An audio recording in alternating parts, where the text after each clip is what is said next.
There we go. And we're going to dwell. You ready? I'm looking for 2 voices. 1, 2. All right. Back row first. How about that? Let's listen and see what we have a new text today. 2 Corinthians has to say for us today. Go ahead. From now on, therefore, we regard no one from a human point of view. Even though we once knew Christ from a human point of view, we know him no longer in that way. So if anyone is Christ, there is a new creation. Everything old has passed away. See, everything has become new. All this is from God, who reconciled us to himself through Christ, and has given us the ministry of reconciliation. That is, in Christ God was reconciling the world to himself, not counting their trespasses against them, and interest in the message of reconciliation to us. So we are ambassadors for Christ, means God is making his appeal to us. We entreat you on behalf of Christ, be reconciled to God. For our sake, we made him to be sin who knew no sin, so that in him we might become the righteousness.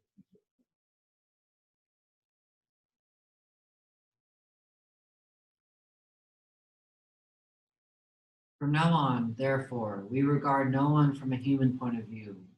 Even though we once knew Christ from a human point of view, we know him no longer in that way. So if anyone is in Christ, there is a new creation. Everything old has passed away. See, everything has become new. All this is from God, who reconciled us to himself through Christ, and has given us the ministry of reconciliation. That is, in Christ God was reconciling the world to himself, not counting their trespasses against them, and entrusting the message of reconciliation to us. So we are ambassadors for Christ. Since God is making his appeal through us, we entreat you on behalf of Christ, be reconciled to God. For our sake he made him to be sin who knew no sin, so that in him we might become the righteousness of God. Find 2 people. Can you do a trio? And share what you heard in this text. Go.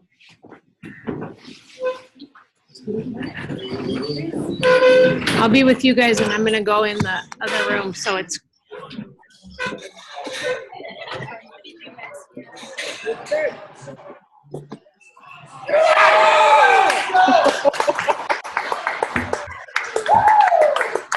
What just happened?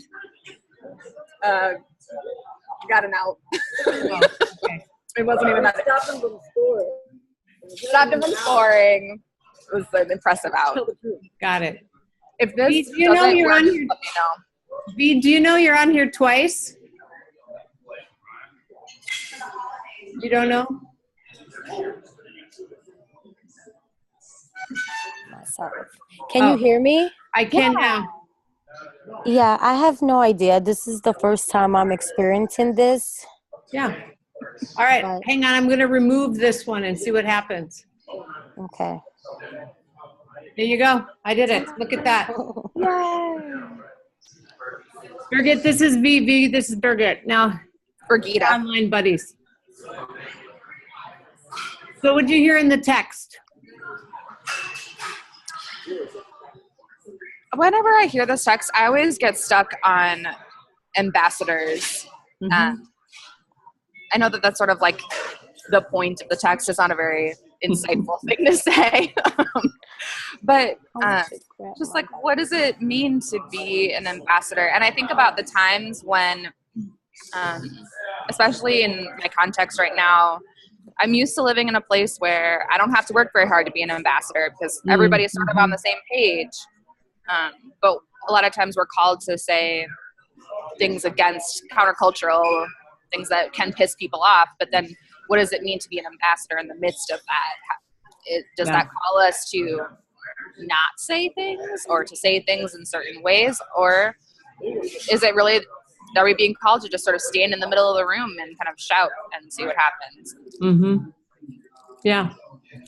Yeah, it does. Our context makes a difference when you're an ambassador, doesn't it? Mm-hmm. Definitely. What do you think? I think that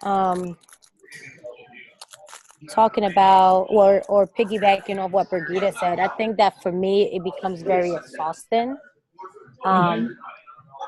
Especially when like you feel like you're always dealt the shitty end of the stick or you're always fighting on the other end of the stick. It's just exhausting. I think like at the beginning as an activist, I had so much energy and so much let's go. And then in the midst of it, you kind of also fall in love with the people that you're battling because you see God in them.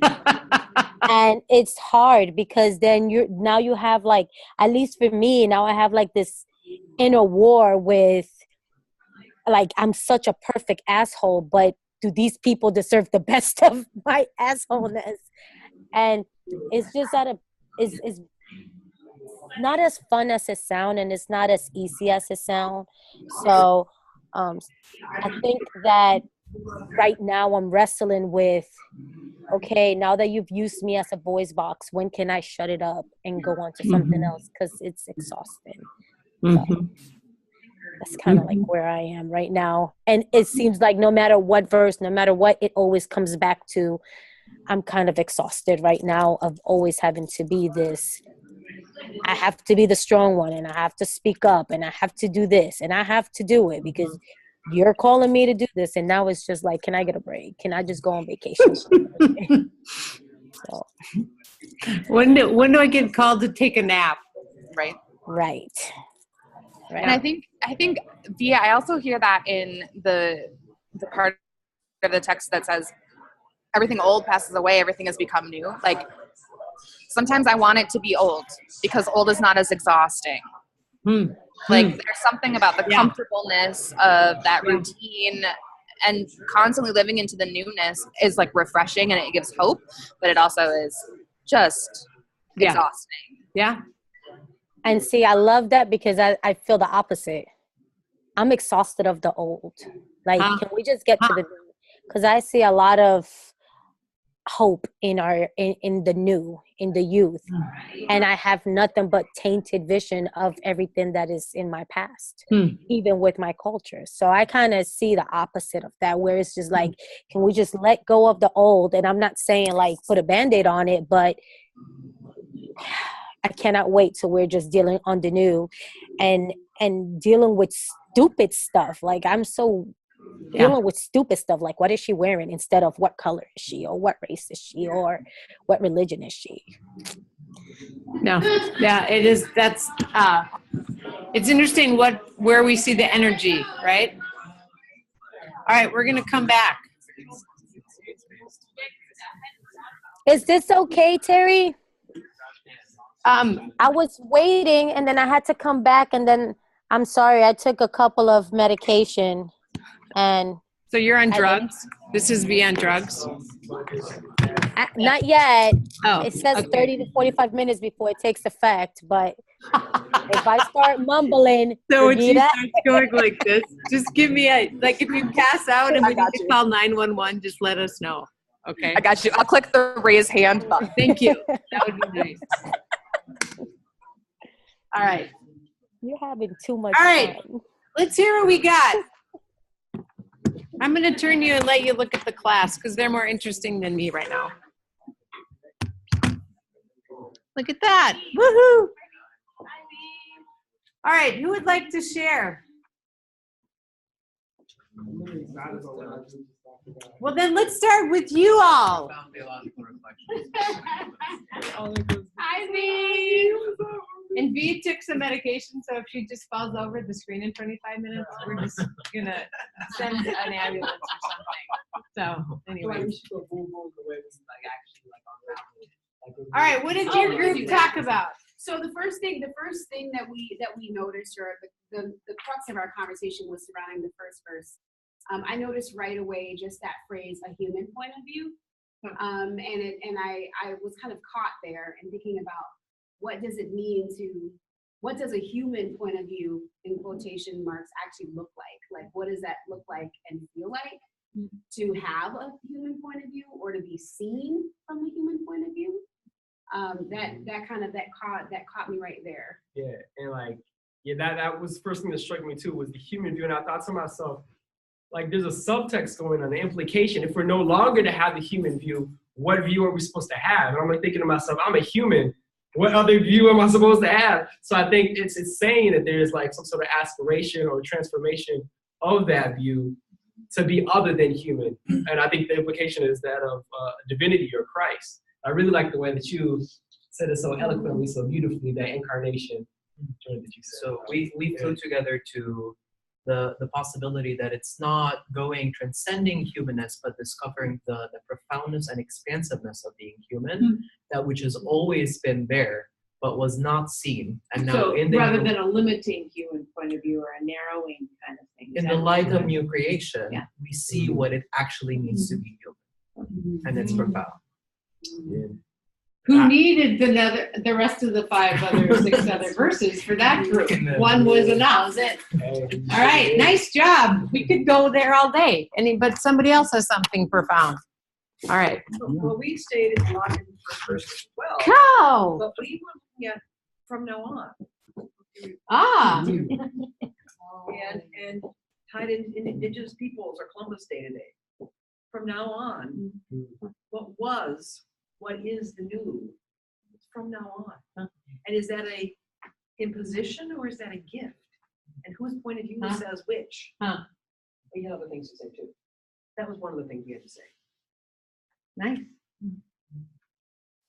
So All right. Well, Venetius, do you want to go first since Go you? ahead. Oh. Go to. No, you were talking about from now on, so you go on. Right, You talk about that. absolutely. So we We had a also lot of people started. stuck in there. I love it. So we also started with that phrase from now on, meaning that there was something happening first Right. that had to take a U-turn. And it means that from this point, this newness of creation, we came and tied it down to being an ambassador, and that of reconciliation has now no end. It begins and it progresses, you know. So, yeah, so. Oh, yeah, and then I was also captivated by we regard no one from a human point of view as well.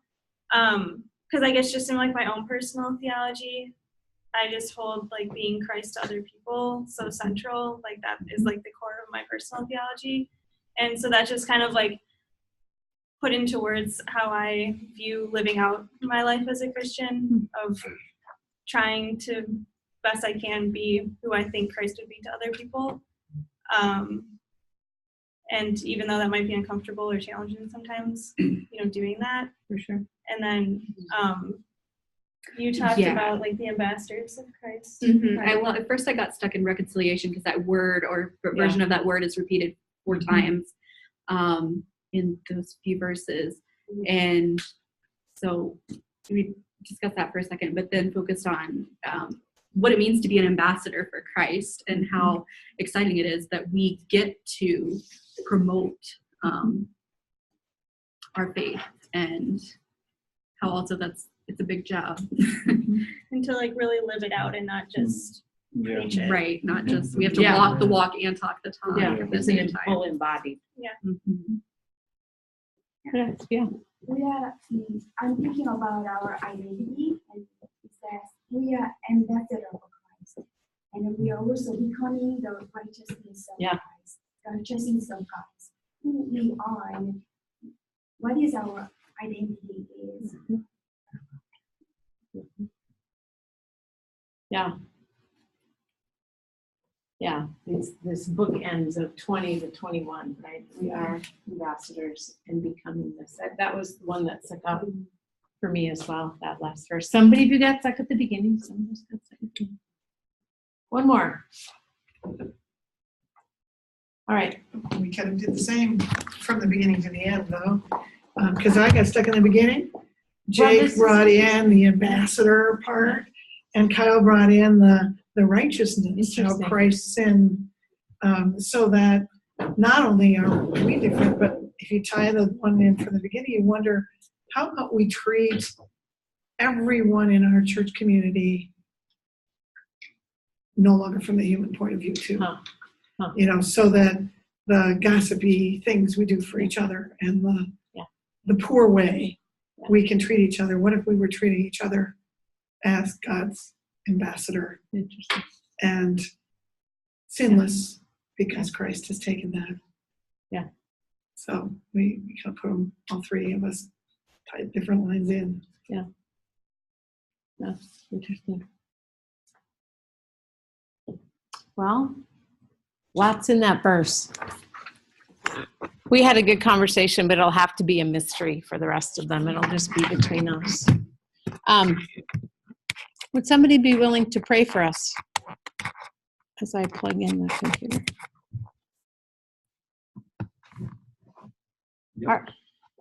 Yes, thank you.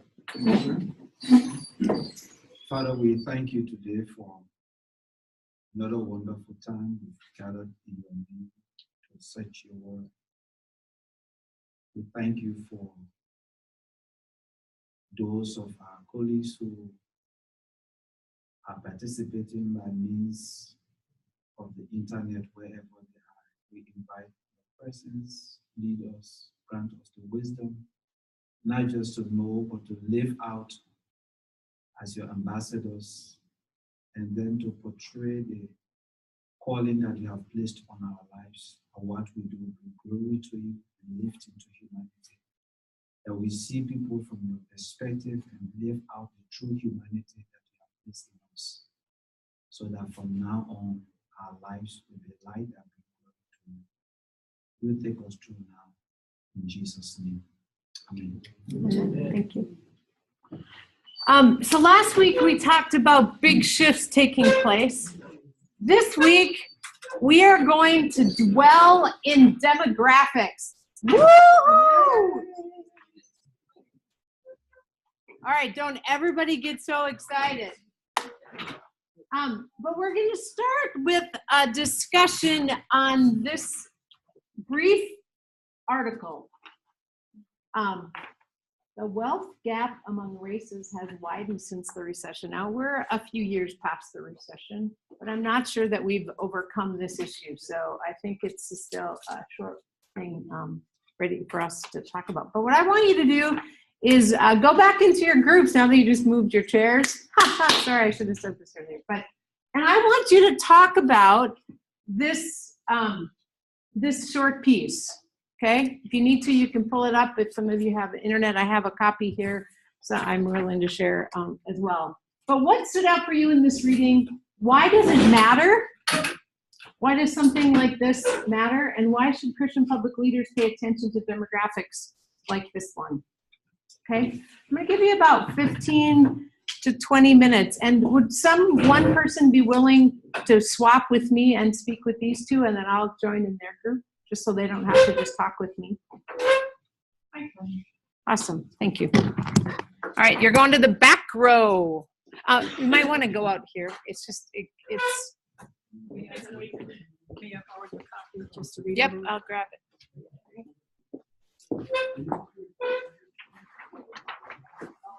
Who's your group? Do you guys get car sick?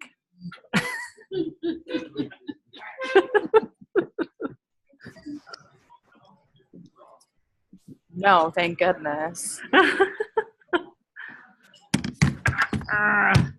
So I brought my computer so I could pull up the article too. Nice. I'm working on it. It doesn't want to let me into it for some reason. Oh, great. Technology's so wonderful. I actually read it for last week thinking I was a week ahead of myself. Yeah, it won't let me. And I honestly didn't read, so my bad. It happens. Sorry, There it is. I think the first time I tried bringing it up, I couldn't print it. I just had to pull it up from the... Okay, that's not the right spot to do it. V, what's going on with you? You're taking medication for something? Are you dying? Please don't die. You have to unmute yourself, honey.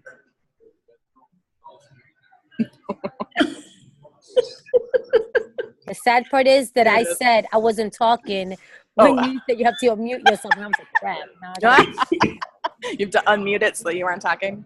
Are you okay though? Yeah. Okay. I'm just on painkillers. And since I don't really take pills, so I went to school early all day and then I'm like, I need a painkiller. Yeah. And I didn't want to drive again. No, you can't do it when you're driving. Which I do anyways. I have to go after class, but at least by then it would be worn off. I guess. Hopefully, yeah. Okay. So who are we in the group? Is it us three? That's it? Yeah. Mm-hmm. Yep. I'm not sure where Corla is. She's probably at another press conference about the protests in St. Louis. Or she might be in jail. I wouldn't be surprised. Yeah. So like when I was reading this article, certain things that kind of grabbed my attention was like at the very beginning when Derek said I was already dismissal. Mm-hmm.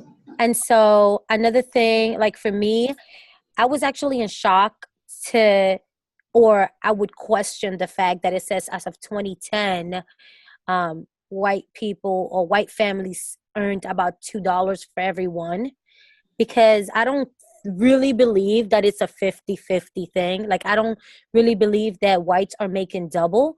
I think that they're making a whole lot more than that in reality. So I think that number is skewed. And I was taking notes.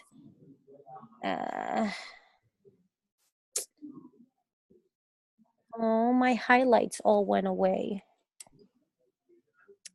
I'll come back. Okay, so sorry. That was my I'll come back. I think the reason why for the last 30 years or so, it's been very constant or consistent in the white families making more money. It's because America is really good about wanting equality as long as it's not involving economic status. We're really good at equality for healthcare, equality for where we live, equality for all kinds of stuff as long as it does not hurt the pockets of the white families. And so your average, from a macro lens, everybody wants, everybody should have all kinds of rights and everybody should do this and everybody should do that.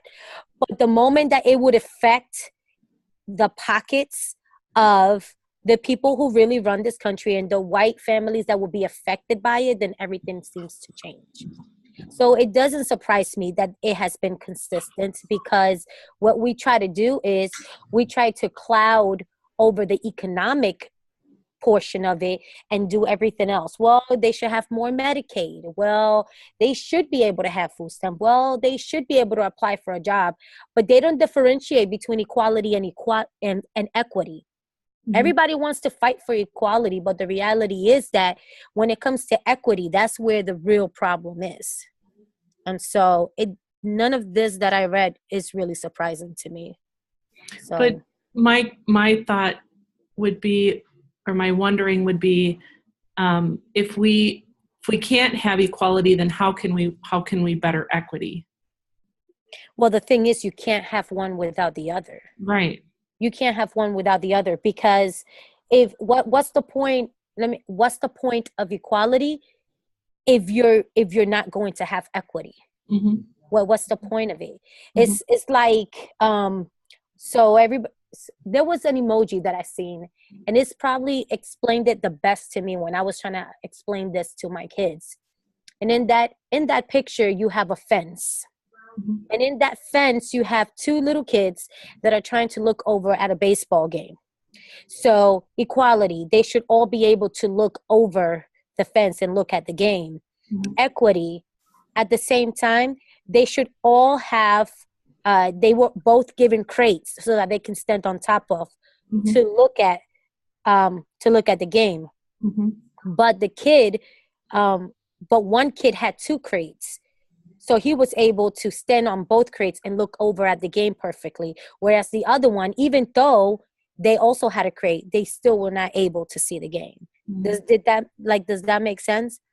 It's hard because I'm describing it versus showing it, but equality means nothing if we don't have equity. So a lot of people, because everybody is so focused on the equality, they don't even realize that equality doesn't mean anything if you don't have any equity. If you tell me that you and I can both go apply for a job, or that you and I are both eligible for a job, equality. But at the end of the day, if I'm still going to be judged by my culture and you're still going to be judged by yours, then where's the equity in who gets that job? There is none. So just because I'm eligible, which is what equality really means, I'm eligible to apply for the same job as you, doesn't guarantee that I'm going to get it, even if me and you both have the same background, the same education, and the same references. It's not going to matter at all. So one sabotages the other. So there cannot be equality without equity. There cannot be equity without equality. And the fact that we focus on one and not the other, really all it does is satisfy the views of the ignorance, satisfy the image of the average person, just like the average person when we vote, that thinks that you just vote for the president and that's what matters, not knowing that if you're not voting for who's going into the House of Representatives, it really doesn't matter who the president is. Right. So at the end of the day, when you feel the news and the media and the people and you're saying, yes, equality, equality, equality, but nobody talks about equity, then you have a group of still ignorant people that are ignorant. And that's the same thing that this whole article is. It overshadows one big thing. Yes, let's do this for our people, but let's not talk about this because that's going to cost us money. And I don't want to ruin my quality of life. So, I mean, yeah. That's how I feel about this.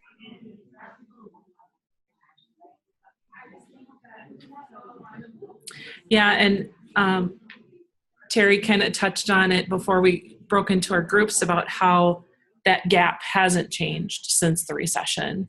I worked in human services in the welfare offices and the food share and employment training programs in Wisconsin, and yeah, although the economy came back, we still have no change in how people are paid. And just watching my daughter move like from Mankato area, which is 40, 50,000 people, and then move into the Twin Cities and still make the same amount of money. And when I grew, I don't know, tell me if I'm wrong, I'm 44 years old. So when I grew up, I remember if I lived in the rural area, but I moved to the cities, I would make more because it costs more to live there. That's not happening anymore. So, and watching, like you said, everybody is equally eligible to apply for a job, but because of your culture, your ethnicity, you're not going to get the job. Well, I just think like a lot of it, for me, I just think that a lot of work is being put into keeping the ignorant ignorant, keeping the uneducated uneducated. And that's the reason why the welfare system stays where it is. And because once the parents are pretty much off of it, now they have all those kids that they had in it. Now they have their own cases. And it's just, it's become generational. The problem is the education system. At the end of the day, the problem is the education system, because I feel like our schools are dumbed down. And it's more than just a race thing now. It is more of a classification thing now, because you do have whites that are, lower, middle, and poor, and they have to go to the same school. But what happened to those schools? Those schools get shitty education. They don't really learn. We moved here, and I live in St. Paul, and we were planning on moving to Champlin because we spend most of our life there. But if I put my kids in Champlin, my kids are going to go to school with nothing but white kids. My husband is Swedish. My kids look like they're white kids, but guess what? Their mama's not. And so for me to make sure that my kids are raised well-rounded, now I have to take their education into my own hands. And so we're constantly on them and just doing extra crap at home. But this is all just to try to break them to even make sure that they go to college and make sure that they work hard to get a job. Because the reality is that they're not going to be much in this country simply because, you know, they're not going to be, they're not white. At the end of the day, they're not white. So the gap, like I said, the consistency of the gap, it doesn't shock me at all. I'm from New York City.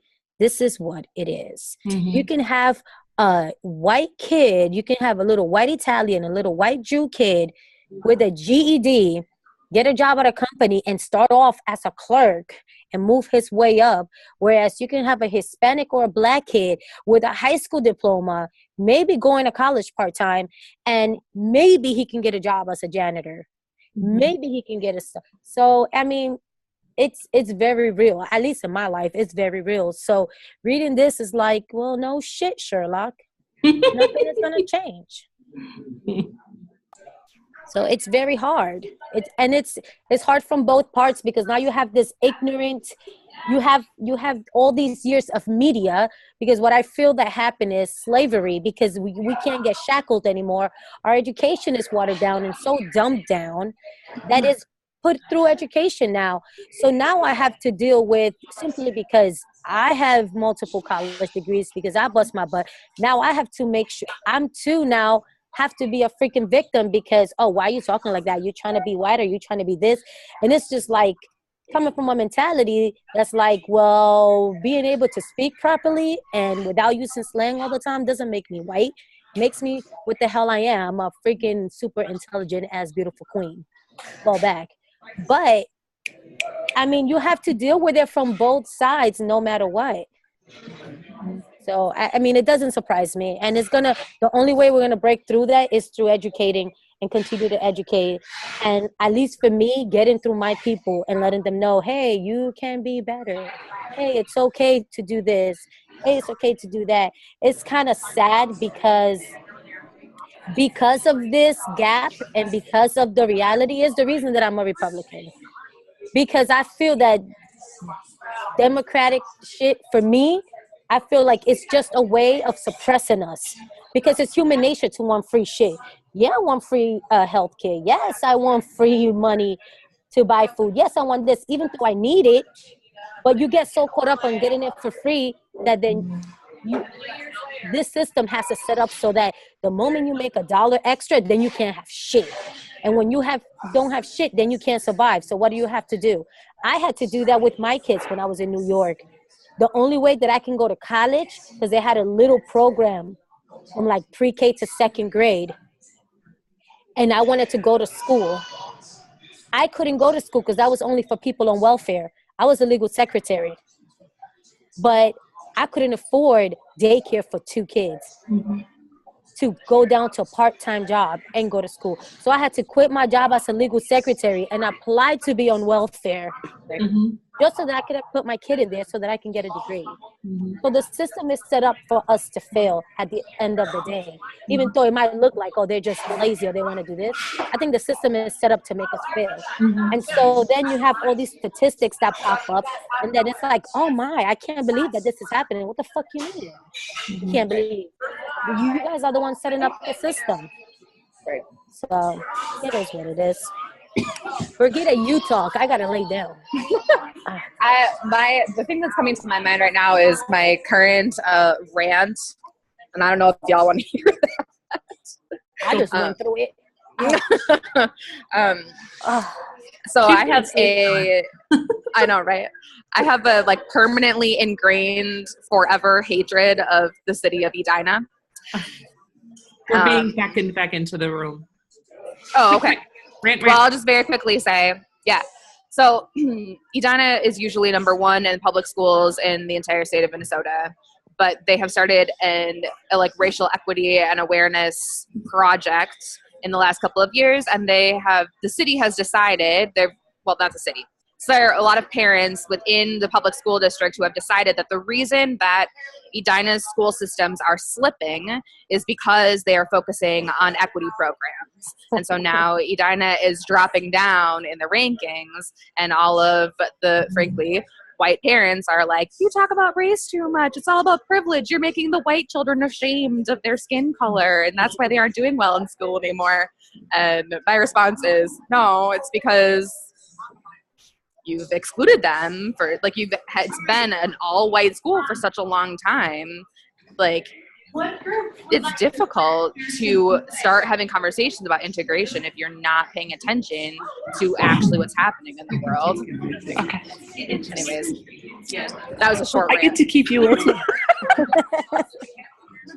I can't believe that they're just integrating stuff now. Like, that is crazy to me. Right. Well, and it's so much of it is because, I think it plays out in the wealth gap part of it for sure, because Edina is such a rich, affluent suburb. You have to have so much money to be able to live there. And they keep property taxes low so that there's an excuse for people to move from Minneapolis into the rich, affluent areas. And the way that everything is districted, there aren't any lower income areas. And then, to be honest, I have no idea why any middle class person of color would ever, or minoritized person would ever want to live in Edina, because it is racist. Why would you want to do that? So, and see, that's where my heart is broken, because I want a lake home. Right. And I was talking. Go live in Hopkins. Where's that at? Here in Minnesota? Yeah, it's further out. But there's a very large, it's the acceptable minorities. So, it's the Asians and Indians, as in the country India. I missed you. I know. I want to be Asian. They're accepted everywhere. Right? They're like a Visa card.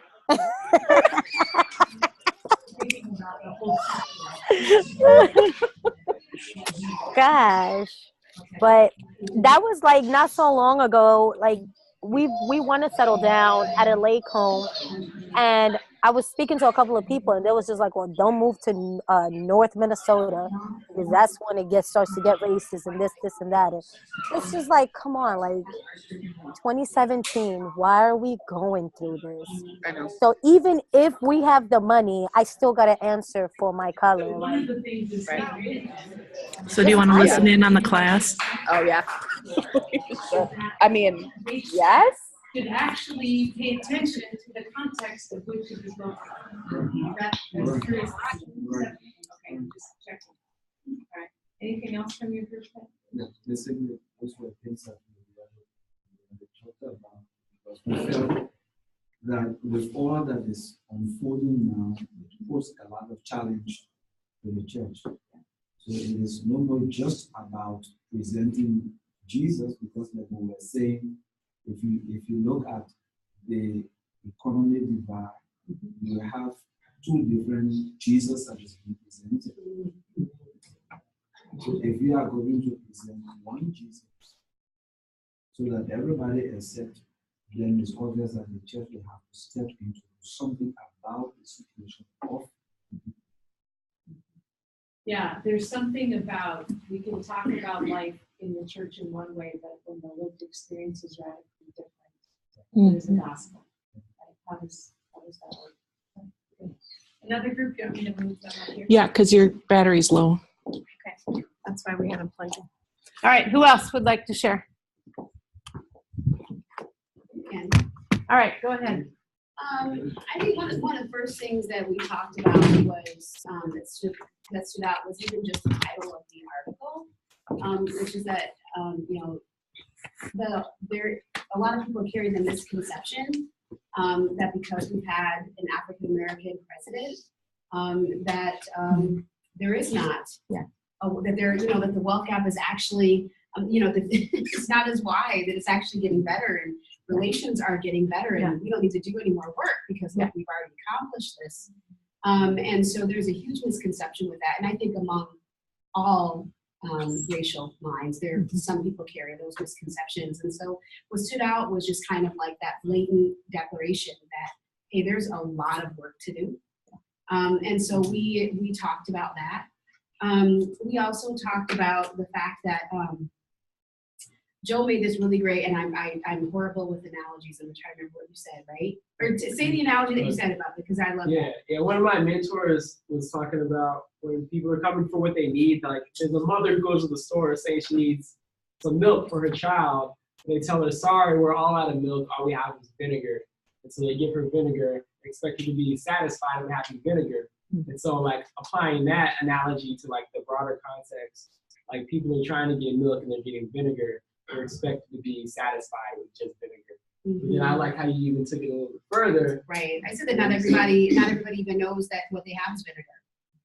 Right? So they're assuming that what they have is potentially milk. I mean, if you tell me it's milk and I've never had anything other than this vinegar, you can call it anything you want to. This is the best of the best because I've never experienced anything else than that. So why that matters for church leaders is because, I think we all really believe that that's the role of church leaders is to be truth tellers and to be exposers and to be definers and to say, no, this is vinegar, and this is a difference and this is what it is. And so I think that's really important. We also talked about the fact that part of that comes with being, as the other group said, being educated, being aware, apprised of what's happening in the community, and in current events. I mean, because you can't be a truth teller if you don't know the truth. And so there's a responsibility that church leaders carry for that. And then Philippos made a really good point about the third point. Why should Christian public leaders pay attention to demographics? And you were talking about the fact that there are Christian public leaders, many that are part of, that are experiencing this, right? Demographic, yeah. So it's their lived experience, not only within the community, but within the church with implicit or pronounced bias in call committees, which again and again is unaddressed in the ELCA. So we have to get away from that prosperity gospel stuff and begin to just call a thing what it is. And we can't do that if we don't know, right? Well, and part of what I like with that approach, Gia, is the sense of I'm gonna stumble my way into this because I don't have good language, but a lot of Protestant churches are so, what can we do? What can we do? What can we do? Right? And maybe there is something we can do. But the first thing may be to go sit with the mother who has vinegar. And be, right? I mean that sense of it's calling attention to, and then it's joining, right? It's the sense of this is so big I can't fix it, but I can be with you, and I might be able to make a difference in a little way, right? But that's still just like a drop in the bucket, right? But I think that is another mind shift upon the awareness. Right? I think it's so easy to be paralyzed because the system is so big, but joining isn't paralyzed, right? That's something that matters. Right. And I think that's really important. I mean, I remember when all this stuff happened with in Charlottesville. And I remember I think I shared that with you. Like within the first day of that event, I got 12 messages from pastors asking, not asking how I was doing or anything like that, but wanting me to read their sermons or give them a quote or help them with answers, and I just felt like, no, I can't do that, but what I really would have appreciated would have been to sit with the vinegar with me and let's just sit. I don't have any answers. Yeah, how are you? Right. Yeah. But it wasn't about, and so but when we don't see, because it's so painful, we need a solution. Everybody wants a solution. So we need it. And if we can't have a recognizable solution where there's actual change happening that we can tangibly see and touch and feel and taste, then we're paralyzed, But solution for me may be different than solution for somebody else. Just sitting with the vinegar would have been solution for me. You know what I mean? Especially the Rama. I mean, right? There's, I don't know, there's space that we need to occupy. A lot of language being used by several of my colleagues and I about what does it mean from going from being host to guest, right? The sense of just joining as guests, right? Like, I don't know the rules, I don't know what to say, but I'm going to come anyway, right? And just sit, even in the silence, and just like sit. You know, it's that first move of guest. You know, I agree. So this all ties into the teachings that you've been doing about the missional church conversation about the priority points for like sitting with the family with the vinegar, the relationship, the understanding, the engaging. Because when you talk about what, you know, a lot of times there are those who say, what can we do, what can we do?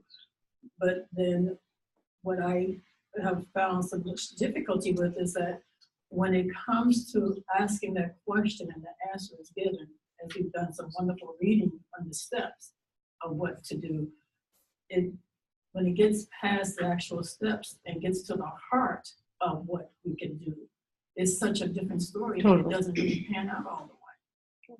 That's one of the things I wrote about. Good. Yeah.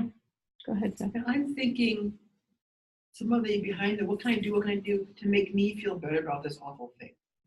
And it's not about me feeling better. But doing makes I me feel like that should be a t-shirt. Darn. That's good. No, it's true. And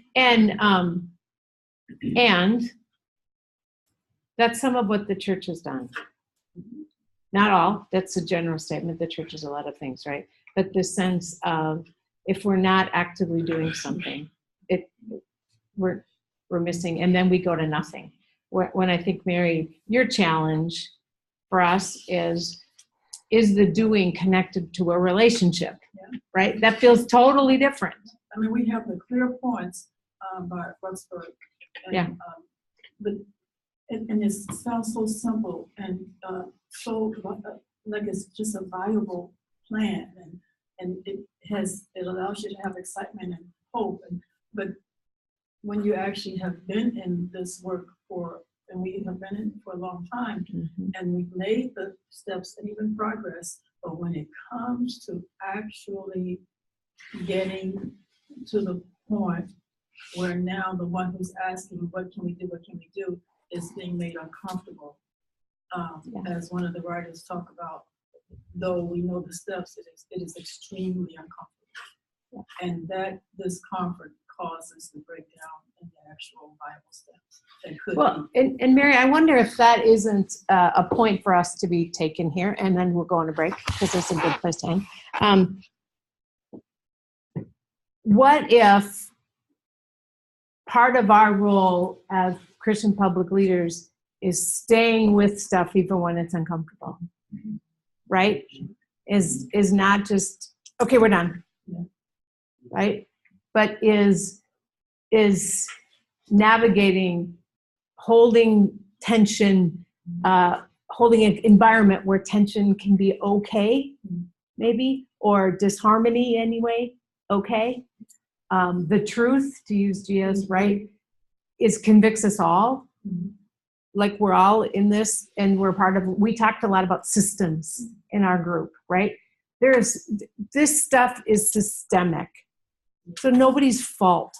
So if we can get away from that and go, but it impacts real people, right?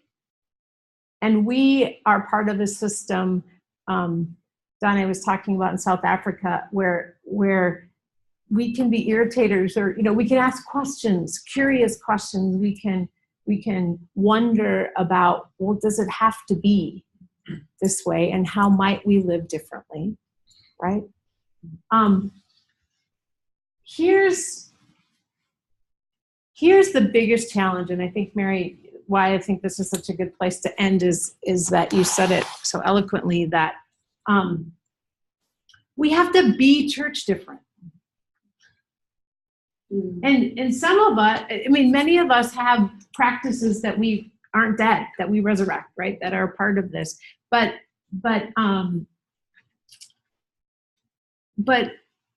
we, the church, have to be willing to step into hard truths or hard spaces with the truth of, these are all God's children. And there's stuff going on here that isn't right. There's oppression, there's injustice, there's, and what does it mean to step into that? And we don't have to go looking for it usually. It usually shows up, some kind of divide, right? Some kind of injustice, some kind of whatever. We talked a little bit about sometimes we need demographics to shed light on it, right? To see it beyond, we can be blind and it opens it up, or more profoundly maybe than we have thought. But I want us to dwell on this. When we come back, what we're going to do is you're going to get to practice reading other demographics and wonder what it means. Because there's a lot of these kinds of shifts going on, things that are going on that are bigger than us. But I want us to think about this implications. And thanks for good engagement with this short little article. And let's come back. I'll give you 15 minutes now, and then we'll just have a longer second half. Is that all right? So we'll do our full break. All right.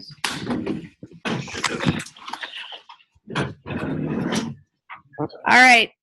Break. Did you hear that? All right. I'm going to pause you so we don't have to sit on there. But remind me to record.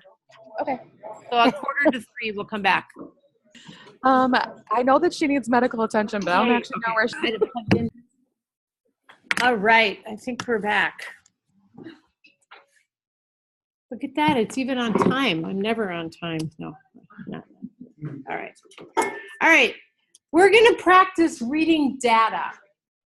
How fun is that for a Monday afternoon? Yeah, it's like Woo! All right, let's see if we can, okay, first of all, we need, let's do this. You guys over here are Wisconsin. Woo!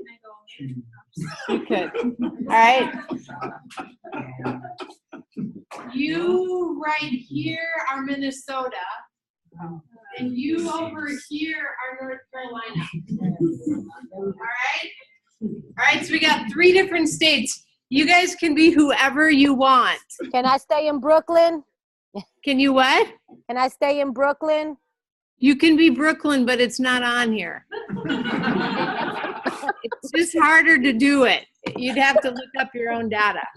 So look at this lovely chart with a lot of data. You can't even see it, but you can see there's a lot of numbers on the chart, all right? So first column is the United States, all right? Do you see that? All right. Then Wisconsin, Minnesota, North Carolina, all right? So let's look at some various things. So percentage of change, who's changed the most? Yell whoopee or get excited. If you're changed the most, which state changed the most? North Carolina, woo-hoo! See, there you go, all right? You changed 4.3% growth, right? All right. Who's got the biggest population? North Carolina, come on. Woohoo! All right, there we go. Wisconsin and Minnesota, you're pretty much the same, right? They did grow more. Yep, that is true. All right. All right, now let's go down to age and sex. Let's look at the next category, age and sex. Not sex like having sex, sex like gender, all right? Just so you know. Just to clarify, Joe, I wanted you to know that. As you look at this, right, what does it say? I just picked on you because you said something. Sorry, Joe. And I knew he wouldn't hold it against me. Look at that next section, right? And what does it say? Read your state, and then I'm going to ask you, what did you learn? So, by the way, you guys are North Carolina. The far group, the middle group is Minnesota, and this group is Wisconsin, all right? So read through both to compare to yourself and then compare yourself to others. How do you compare to those? There's a lot of little numbers on there. All right. Who's got something they want to share? More old people.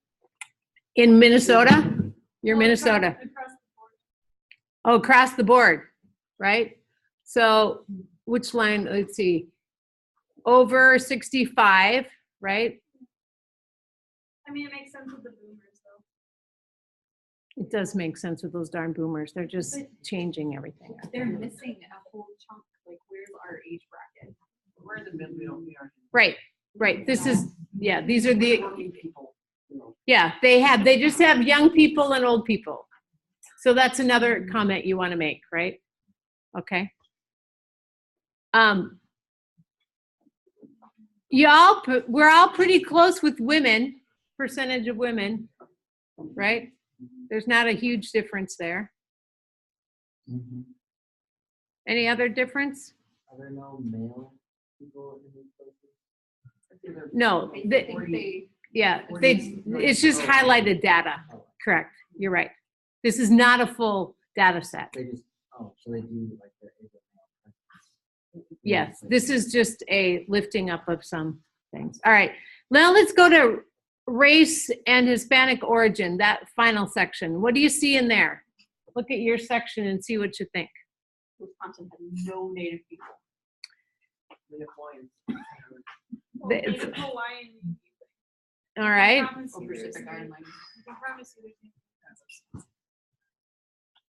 That's pretty much across the board, though. There's not a lot of that other way. What else? Sometimes people don't know, but white does not equate European. Yep. So that includes Southwest Asian, North African, Middle Eastern. Yep. What are we typing?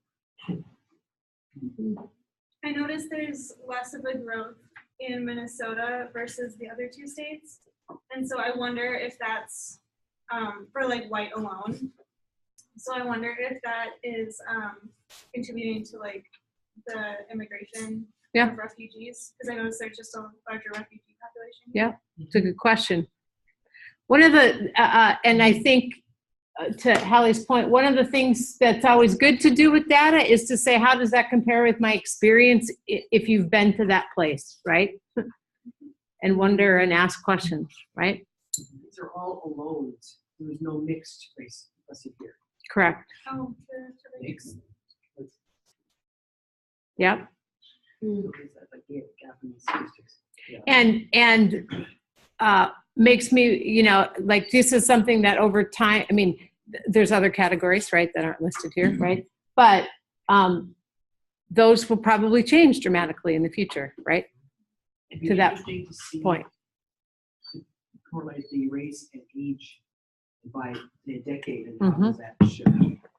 Okay. Yep. All right. All right, North Carolina. Here's a shout out to you all. All right. Look at, this is just the change from 2000 to 2012 or 2010 to 2012, right? Just look down those things. What do you, anything stand out for you that's interesting? Not much change in public transportation. But I think it's a little bit of change in working at home, right? A few more 12-year-olds in those 2 years, all right? There's some other data that goes with that. Oh, there's another one. I put this up. See this little guy right here on the top? Watch this. You ready? Oh, shoot. You guys, I fixed it already today, and now I moved it in here and I lost it. Oh, well, that's right. I'll get it at the next one. I'm going to show you in a minute a link where you can get some of this stuff for your own place where you're going to be. All right. We're just gonna look at population. All right, V was eating ice cream and now she disappeared. So I don't know if it was the ice cream that killed her or the medication. But we're still in the bar in Houston, so all's good right there. So the bar is doing fine. Yeah, but V's home. I don't know what happened. It's the ice cream. All right, let's look at, this is population trend. First of all, I think this is an interesting quote. Age, gender, race, and ethnicity are basic building blocks of demography. I can't say that. But they are more than just categories. Okay? So this is back to your states, okay? This is the US, and these are projections for the next decades. Okay? Look at your projections and what do you think? What stands out for you as you look at that? North Carolina is just going to keep getting bigger. The growth is slowing on all of them. It is. That is correct. What else? Growth is also slowing for the US too. Do you see that? Yeah. Yeah. What else? Do you see anything?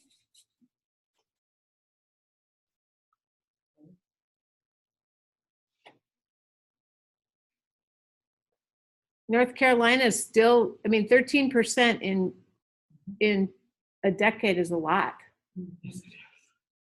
I mean, are you prepared for that, North Carolina? Probably not. Yeah, okay. Yeah. Well, and okay, so let's say you found this out. All right. Let's say you're all going to go serve in North Carolina. We're going to just take a bus and we're just going to go down to North Carolina. I bet you could find jobs there. Anyway, what, and if you saw this statistic, right? I mean, so we're right here, right? We're getting closer to the 20, but it's not, 11%. It's, you said a little bit of growth. It's a little less. What kind of questions would you want to ask if you were going to serve in that environment? I guess I'd probably primarily be interested in where that growth is going to take place. Okay, so is it equally across the state? Is it in certain areas? Is it what's it due to? Right? What else? What's bringing it? So is there economy that's driving it? Yep. Is Amazon locating their headquarters there? Yeah. So is it a job-based thing or is it a retirement-based? Is it a retirement-based thing? Where people have decided that North Carolina is nicer to live in? So Then is this a baby Wisconsin. boom Yep. retirement? Yep. That they're all fleeing from the northern And states? why would you ask that as a South Carolina as opposed to the Minnesota growth? Weather. Weather. Right. I'm just saying. Right. Right. Baby boomers are retiring and they're moving south. Yeah. And that might not be the case. But No, but that would be a question. But right? it'd be a question. Yeah. Just a question with like growth, does it take into account like births versus deaths? Like, is that How they figure out the figure out growth? growth? Yeah. Yeah. Okay. Yep. Plus immigration, plus Yeah. Yep. shifting between different parts of the country. Yep. Yep. It's all those things. Yeah. So I was gonna say maybe perhaps just the general slowing would be the baby boomers dying out and passing away. Right. Well, and not that Unless, yeah. Yeah. Well, and people getting married later and having children later. Yeah, not as Not as many many children. Yeah. There's a lot of factors, right? All right. I hope this one works. Let's try this one. No, shoot. I hope they all didn't. I hope all my links didn't go. No. This is a really cool document in that, but it shows how different ages, do you see that? Male and female, right?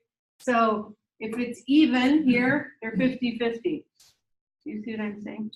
So that's what this, it's just an interesting kind of way to look at it. But here's the population curve, right? For the US as we go to make our way to 2020. But you can do this for any country, right? You go to these links, if you put them in yourself and you don't click on them, like Peter did. Anyway, then you can get that. So that doesn't tell us a ton, right? That's not overly, but it's something to consider. This is an interesting piece. So this is on the U.S. Census Bureau website. There's a ton of resources. As you don't do it for this paper, but for your second paper, these are some of them. So I wanted to show you a couple different things. So this fun little, looks like the CD cover kind of thing. I don't know what else to call it. But you can drop this down and you can compare the US to any state. I just did it for Minnesota, right? And it's really, really tiny. But I'll tell you what it says. It says I'll start from the bottom up. Households with broadband internet. That's the bottom one, okay? There's 81.4% in the US. There's 83.5 in Minnesota, a little higher if you want to know about broadband. Percentage of people without health care is the next one. 8.6% in the US, 4.1 in Minnesota. Okay. Percentage of people with high school graduation or higher. Okay. And in the US, it's 87.5. In Minnesota, it's 92.9. Higher. Okay. Percentage of foreign born, 13.5 in the US, and it is 8.2. We're lower than that in Minnesota. Percentage below poverty, 14% in the US, 9.9% in Minnesota. Median income, $57,617 is the US average, and $65,600 is Minnesota. So we're a little bit higher in that as well. Median house value, we're about the same. It's 205,000 or 211,800. Median age, we are dead on, 37.9. There you go. And our total population. But here's the thing, you can go and you can run it. Let's see if this link will work. You know what happened? I think it's when I turned it from Keynote into PowerPoint. Bummer. All right. But go on these links. You can just copy these links and paste them, and then you can do this for any place that you want. But this is another one. There's a whole bunch of things under Fact Finder for the consensus. This is just a tip of the iceberg of some of the stuff that you can get, but you can get households that have one parent, right? Those kinds of things, right? So you can find out a lot of information around there. So, U.S. Fact Finder. Pew study. This was part of your reading, but this is the stuff that we're going to do now is a mixture of just some high-level kind of changes by looking at demographics. I thought this quote by Paul Taylor at the beginning kind of tells one of the reasons that we're paying attention to this. Demographic transformations, okay? Transformation in demographics. Does that make sense? Big changes. Are dramas in slow motion. Now, you just have to know that a person that works with demographics would be the only one that says they're dramas, right? Most people are like, really, these are just numbers. But people that work with these statistics see stuff. They have pictures, right? And so for them, and now for us, as we're trying to learn how to read these, are dramas in slow motion. And right now, America is in the midst of two big transformations, or big slow dramas. We need a theme song, like As the World Turns or something. I don't know, some bad drama music, right? Our population is becoming a majority non-white. At the same time, V showed up again, by the way, and she just woke up. No, she just did a little shout out. At the same time that a record share of us are going gray. I think that just means getting older. It doesn't mean like stressing out with your hair. Okay. Each of these shifts alone would dramatically, by itself, would be defining the story. But the fact that they're both unfolding at the same time has generated big gaps, generation gaps that would put stress on, listen to this, politics, families, pocketbooks, entitlement program, and social cohesion. Now, do any of those things affect the church?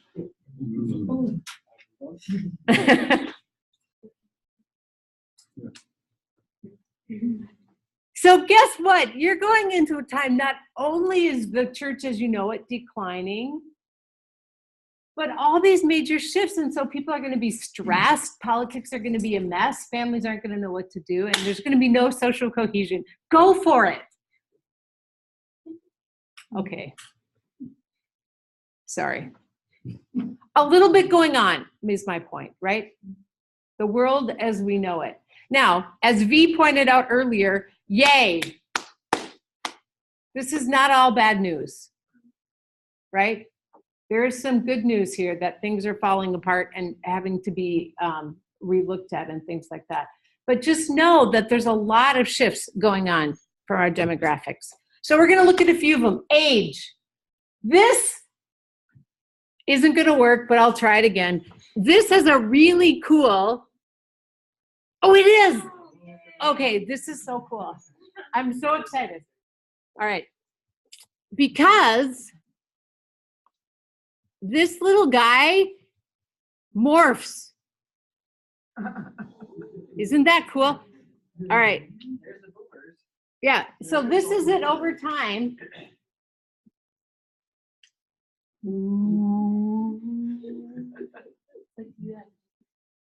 All right, can you see it doing these weird things? You can't see the ages, but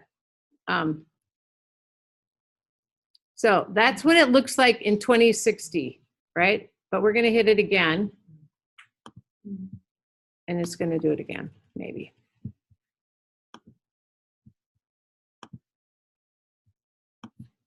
This is 1950, right? Look at that, right? Look at how many little babies were born.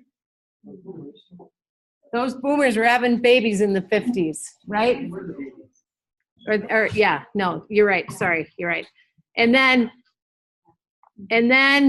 let's jump up to the 70s. There they got older. They're 10, right? They're 14 and, you know, right? Now we're going to go to the 80s. Bad hair. Isn't that funky? See, I love this chart. We could just look at this chart all day. We won't, but. All right. And so we just watch them getting older, don't we? Woo. But the other thing I'm noticing is underneath the boomers is kind of flat. They're not, they started this thing as a pyramid. Right. And now it's this kind of pillar. Right. And watch this. And it keeps getting more and more like that. You see? Isn't that crazy? That's 2020. That's almost where we are. Whoopsie, hang on. Nah. I can't move it. Oh, well. And there we go. So, wasn't that fun? I was glad we got to see that one because that one like made my day. So how is age going to change? They said, so each of these bars represent a 5-year increment. Okay, you probably figured that out. 85 is up to here, right? And so this is 85 and above. So that's a lot of people. I mean, that's a lot of age. And so I would guess that, I mean, look at these women, those poor It's just a little lopsided over here, right? You just keep living. But from 1960 to 2060, okay, our pyramid will turn into a rectangle. We'll have almost as many Americans over 85 as under 5. Think of that, over 85, under 5, those two things, right? This is a result of longer lifespans and lower birth rates, okay? And it's uncharted territory for us. Social Security. The working population is shrinking compared to the retired population. You are on to the next slide. I love it. That's right. Sorry, I'm a scientist. No, I know. I love it. Right? Oh, no, it's right there, I guess. It's right there. So, and while it's certainly good news we're glad you're living longer. Sorry. And yay. And they're living longer. And you're being healthy. So keep eating your vegetables and, walking every day and doing all of that, right? But it will create political and economic stress in the short term. We're going to have to learn how to live into this thing. And there'll be less people working. Now, those of you that are on this younger, well, first of all, it could be that people work longer because they're going to need them to, right? And overall, right? So, but it also is, those of you that are younger, we're going to need you to work longer, right? Because we're going to need people to do the work. So the pyramid is turning into a rectangle. All right. We are going to peak in 2030. The portion of the population 85 and older is going to peak in 1930. Oh, this is another cool little look at this. 2010, 2020, or 2030. And the darker is the higher percentage. Okay. So look at, this is where they're moving, right? These are the old people, older, and then everybody's going to be old. And then those people are going to go to the States. I don't know why they leave those states at that point, but it's kind of fun. I don't know. I love these little fun maps. Some states, Maine, Vermont, and New Hampshire, you're going to win. You're going to have the most old people. I don't know why. Of course, they're small states, right? So, but they're going to have high percentages. And Utah, if you want to go be with the young people, go to Utah because Utah is going to have less. But look at, you can see, right?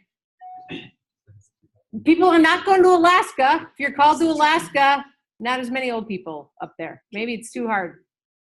Some of you Africans, you should go to Alaska in January. It's really, really cold if you think we're cold. It's dark. And it's really dark. That is exactly right, right? Here's another, this one is harder to see up there, but you can see it on here. Let's see if this one, oh, it has it right there, but it's not going to go. This is just another way to look at the aging, all right?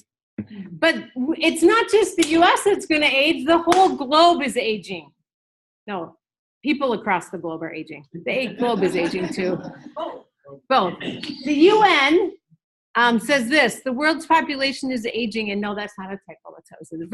Virtually every country in the world is experiencing growth in the number and proportion of older persons in the population. And it's poised to become one of the most significant social transformations of the 21st century. It has implications for nearly all sectors of society, including labor, financial, the demand of goods and services, and like housing and transportation and social protection. But it also impacts families and intergenerational. There's a whole new, I was working on this with the congregation. There's a whole new organization that is promoting the older adults doing projects with the younger adults because it actually is healthier for everybody. And there's this whole movement around how to get that kind of collaborative up. And I'm just laughing inside because I'm like, congregations have been doing that like forever. You guys, we could be the new cool. It's like my husband, if he keeps his shirts long enough, he said, they'll be back in eventually. I'm like, no, just throw it out. It's shreds. No. But it's like, this is a huge social structure positive asset, right? That can happen. But look at that. Like, we're right here, you guys. We're right here. How many of you are going to be here in 2100? I won't. I'll be dead by this time, right? Maybe I'll be alive still here, but, some of you will be. But look at this. Look at this. It's going to more than double before I die.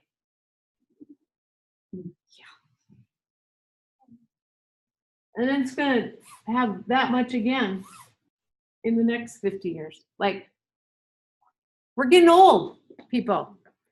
And yeah, go I ahead. don't know if parishes, at least in my experience, are healthy models of intergenerational. Oh, for sure they're not. Okay, good. Yeah, I was just No, they're terrible. pausing there. That's all. Good point. But they're there. I was Yes, asked yesterday to come and help a congregation, like, do this, and they're actually thinking about it, and they're trying to be more intentional about it. And in fact, you guys, we have underestimated that asset by, well, let's put the Sunday school kids over here, and let's put the other people, the women quilting over there. I don't know maybe they don't quilt, but they go in a room and they do something, right? Like, we segregate people rather than saying we could. So thank you for pointing out. I meant to say we could really. Yeah, it's an asset that can be used and invested. Do something with that, And it's one of the few places in our society where we really do cross all generations. Right. You don't in most homes, you don't in the workplace. Right, exactly. But church is one of the places where there's that potential. Yeah. And it wasn't until I just want to say that nationally, it wasn't until I came to Minnesota that I found people my age in their 20s or 20s, 30s professionals in the Lutheran congregation. Yeah. I had not seen that before. Yep. I was always the only one, right? Yep. And I think sometimes I want to go to congregations that still have them and go, love these people to death.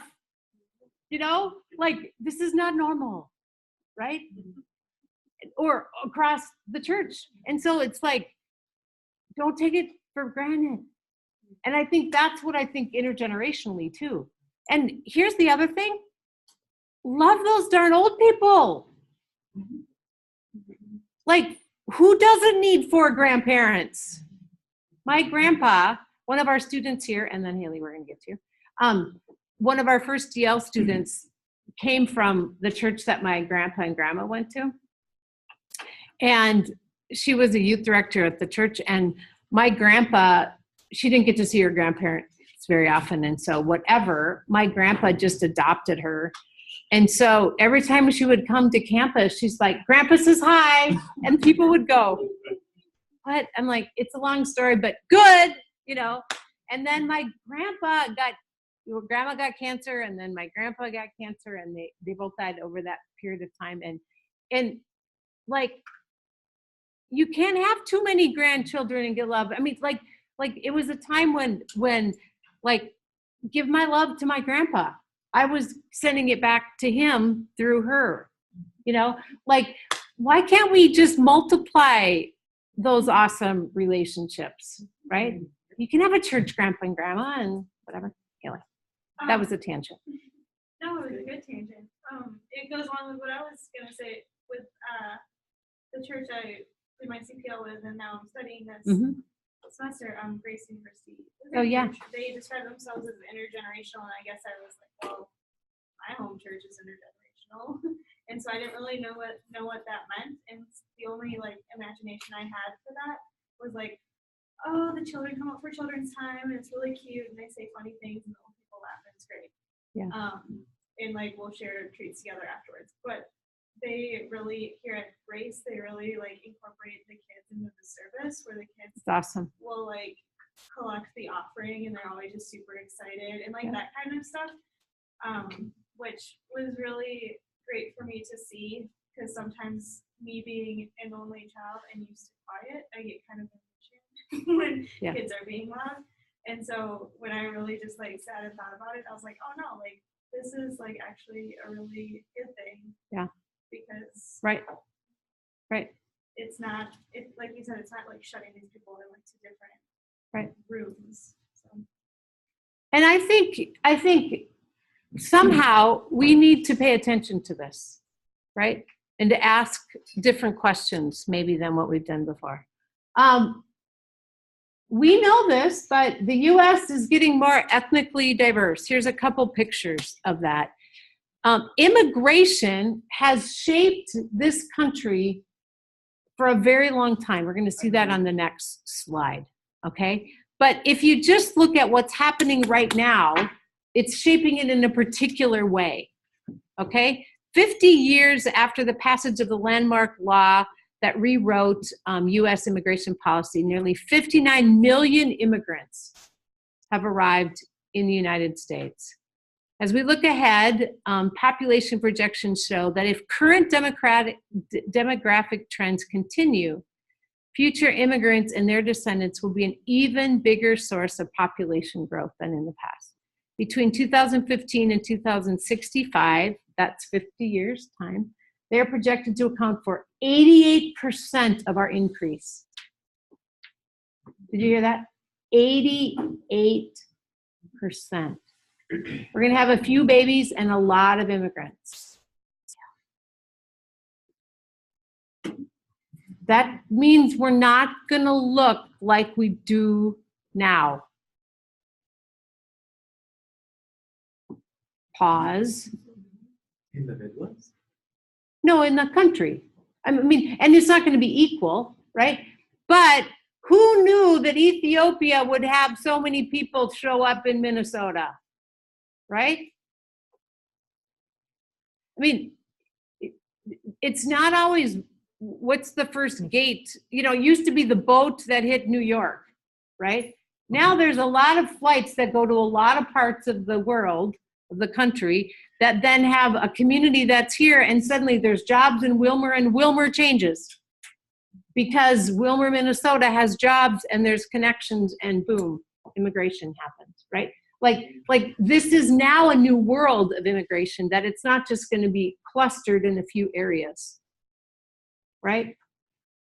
Places like Los Angeles and New York City will go, yeah, so what, right? But other places will see it differently. So this is a chart of immigrants and their descendants account for 72 billion in the U.S. population growth from 1965 to 2015, and that's projected to be 103 million by 2065. But those are the little charts, you can just see it. And you see without immigration here, right? And then here you see it with. You see the difference? So in other words, we'd just be pretty stable if that didn't happen, but that's not going to be well, with current president, who knows, right? But here's what this tells me. The talk of the wall in Mexico is driven by this. It's not directly, I mean, it might be channeled right now at Mexicans or whatever the topic is, but this is challenging us to say, not only are we ready to receive that many more people, right, just in the numbers, but immigrants come with challenges and opportunities. They bring something to this country, and there's an assimilation process, there's a change process, there's a sense of joining together, wondering how to get jobs, there's a sense of how do we help people find healthcare, transition into making a way to live, etc., right? Our family, our church, the ELCA, was significant in receiving people from Vietnam when there was that piece, right? right? One of my questions is this a call of what the church might be engaged in? To honor and respect immigrants in a way and welcome them to a place and to say, how can we help you get established? Right? Honor, whatever. I mean, this is a question, not to gain membership in the church, but to be hospitable and to be changed in the process, right? I don't know. Could be. Capitol Hill has programs like that. I was Yeah. going to work with them some this year. Awesome. They have job programs for Yep. immigrants. Yep, they do. All these kind of things. Greater Council of Churches also has stuff that there are places, right? But at some point in the church, we often said, here's a few nonprofits to work with it, and the rest of us will just ignore it. Kind of like sending missionaries or this is impact. Okay. The class of 2025, now let's see, what year would they be? 7 years, so 5th grade? Oh, yeah. I was gonna say it. Fifth. Yeah. Yeah, it's 5th grade. Okay. That class is expected to be the biggest graduating high school class and most diverse ever. Until the next one. Yeah, The class of could be. 2026. Could be. Parents of this was 3rd grade. This is 2 years ago. So, yeah, they're being 5th grade now. If demographic patterns hold, your children could be the largest U.S. college freshman class ever. That's because in 2007, U.S. birth rate surpassed 4.3 million, a feat they had not seen since the 50s, when college enrollment was less common. So there's an example of then what that looks like, you see? So here's 1995. Okay. Asian, Hispanic, Black, other, you see the difference, right? So biggest gain is the Hispanic right there. That's not surprising either, necessarily, right? You can see the full report if you want. So here's a little bit more about that. The Hispanic growth. Oh, that portion of the population 65 and older does not look like that is in the right place. Sorry. But this is not surprising that the 3 states most impacted by this will be California, Texas, and New Mexico, right? But where they will become the majority soon. But it won't just be in those states. It's throughout, okay? In 2010, African Americans, Asian Pacific Islanders, and Hispanics made up more than a third. By 2050, these same groups will be the majority, 55%. Does that make sense? Or said differently, there will not be a majority, right? Does that make sense? The white will be under 50%, and these others will represent significant. So it will be more of a mixing pool, okay? All right. One of the biggest issues, I think, more than aging, because I think we can probably get our head around that in the church, but I'm not sure we're poised to deal with ethnic diversity. Anybody want to challenge me on that? If you've got a couple good examples, I'd love to hear them, right? I have examples that would affirm that assumption. Yeah, we're not there. We got some big learning curves to do. All right. So I would love, this comes actually from a business magazine or article that says 3 of the 7 ideas that they posed was to lead in this time means one needs to be much more culturally intelligent. Meaning, how are you listening to, responsive to, in conversation with, and respectful of other cultures, and so that there's not well, this is the way it's done, an imposed kind of culture, but a more of a curiosity with her on that. Get comfortable talking about the changing demographics and then the implications of what those mean, and focus on significance, not success. In other words, what's meaningful for the communities that you're there. What I would love for you to do is let's see, there, I thought I had a slide in it. I'd love you to go back in your groups and talk about aging. We talked about aging and immigration and ethnic diversity. What do you think are some implications of that as we move to the future for church leaders? Okay, and right now we're going to stay in the U.S. context. Sorry, those of you from other places, but we're going to global next. So, age,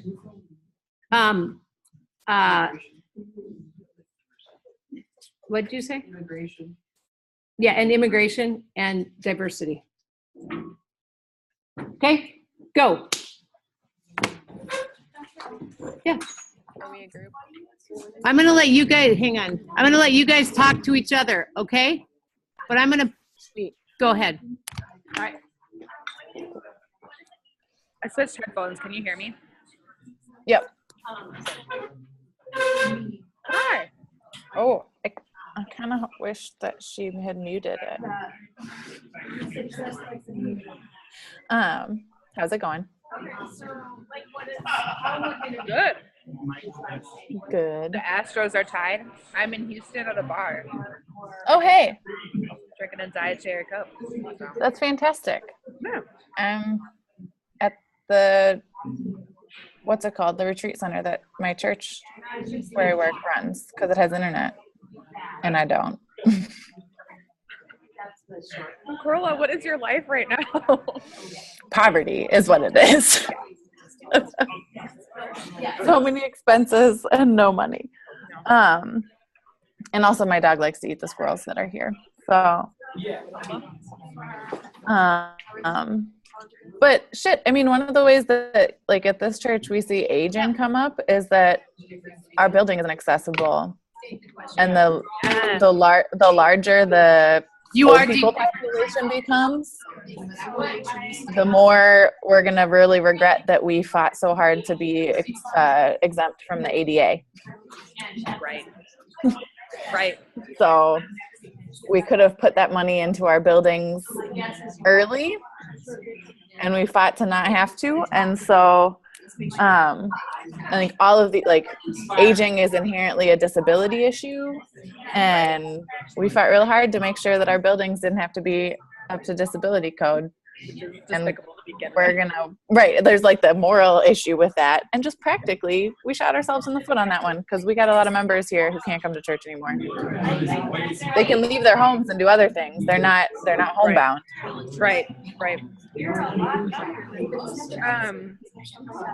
So we started off the class by talking about the wealth gap in races, which I didn't read that article, but one of the things I did talk about is how driven by finances and money the churches is. And then, so like we work on our stewardship campaigns and like our stewarding leaders. And if it continues to be that the wealth gap shows up, separation between races, and we are constantly trying to raise more money as opposed to anything else, like, we're not going to get better. It's going to just continue to be a problem. Yeah. Because our minoritized population are going to be a financial burden at the end of the day, instead of an asset to the community. So that's why there's going to be so much. Yeah. I can only a little bit hear what you're saying. White people suck. Is that a good way to budget? Hey, Professor, could you mute the classroom? We can't hear each other. Are you talking to me? Yep. Can you mute the classroom so that we can hear each other? Oh, sorry. That's okay. Thanks. Okay. No, it's. Is it so? Well, I feel the same way. Like I want to be an Now I don't know what's happening. Okay. So I don't know what's going on. So, was anybody speaking?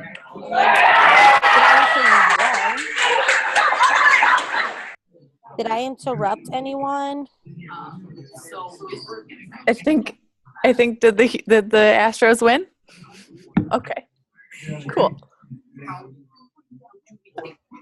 So, are you guys able to hear me? Yeah. Okay. Yes, we are.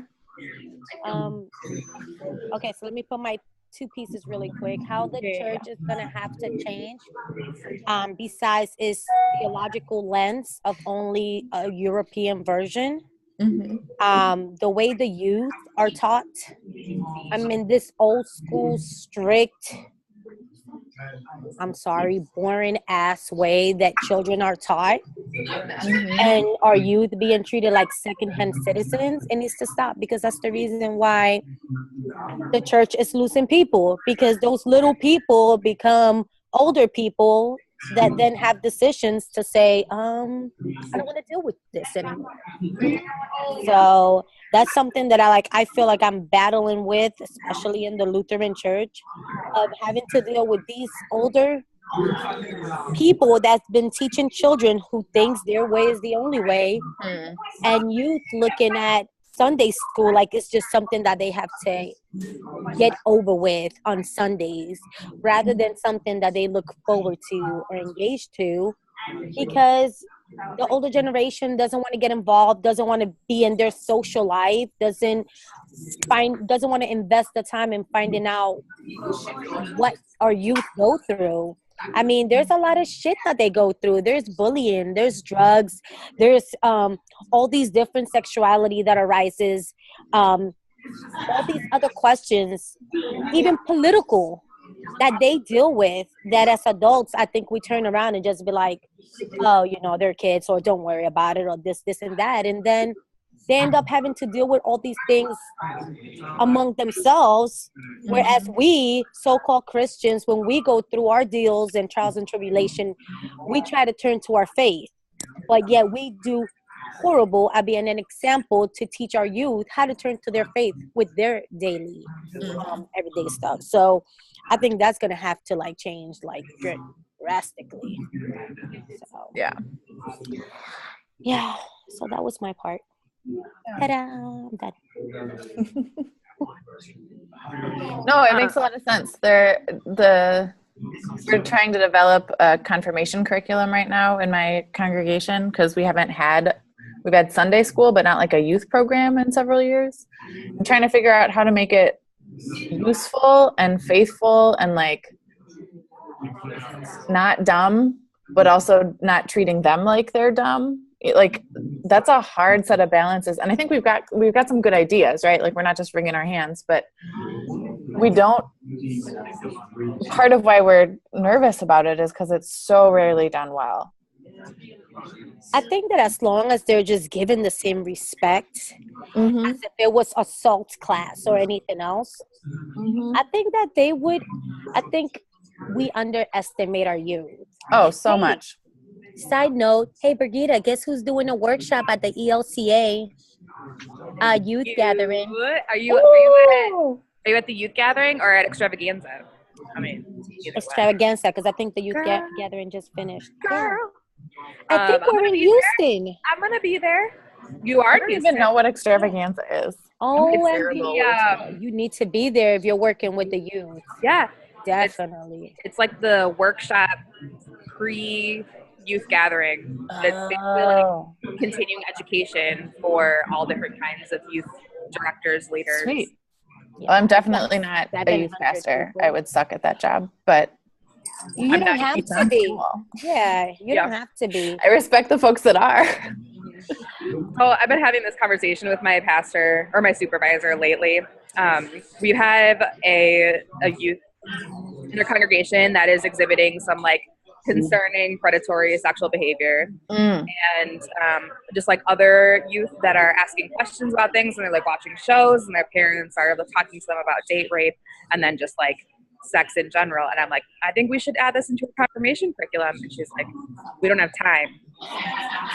I'm like, I don't know what that means. What do you mean? I don't know what that means neither. Yeah. And there's, Meaning it's not important enough to be worth the time. Right. Right. but we can spend a whole night staying awake playing basketball. That's seriously important. And we can go to the arcade and do all this other stuff and charge about $75 to $125 per kid. Right. Mm-hmm. So, yeah. Right.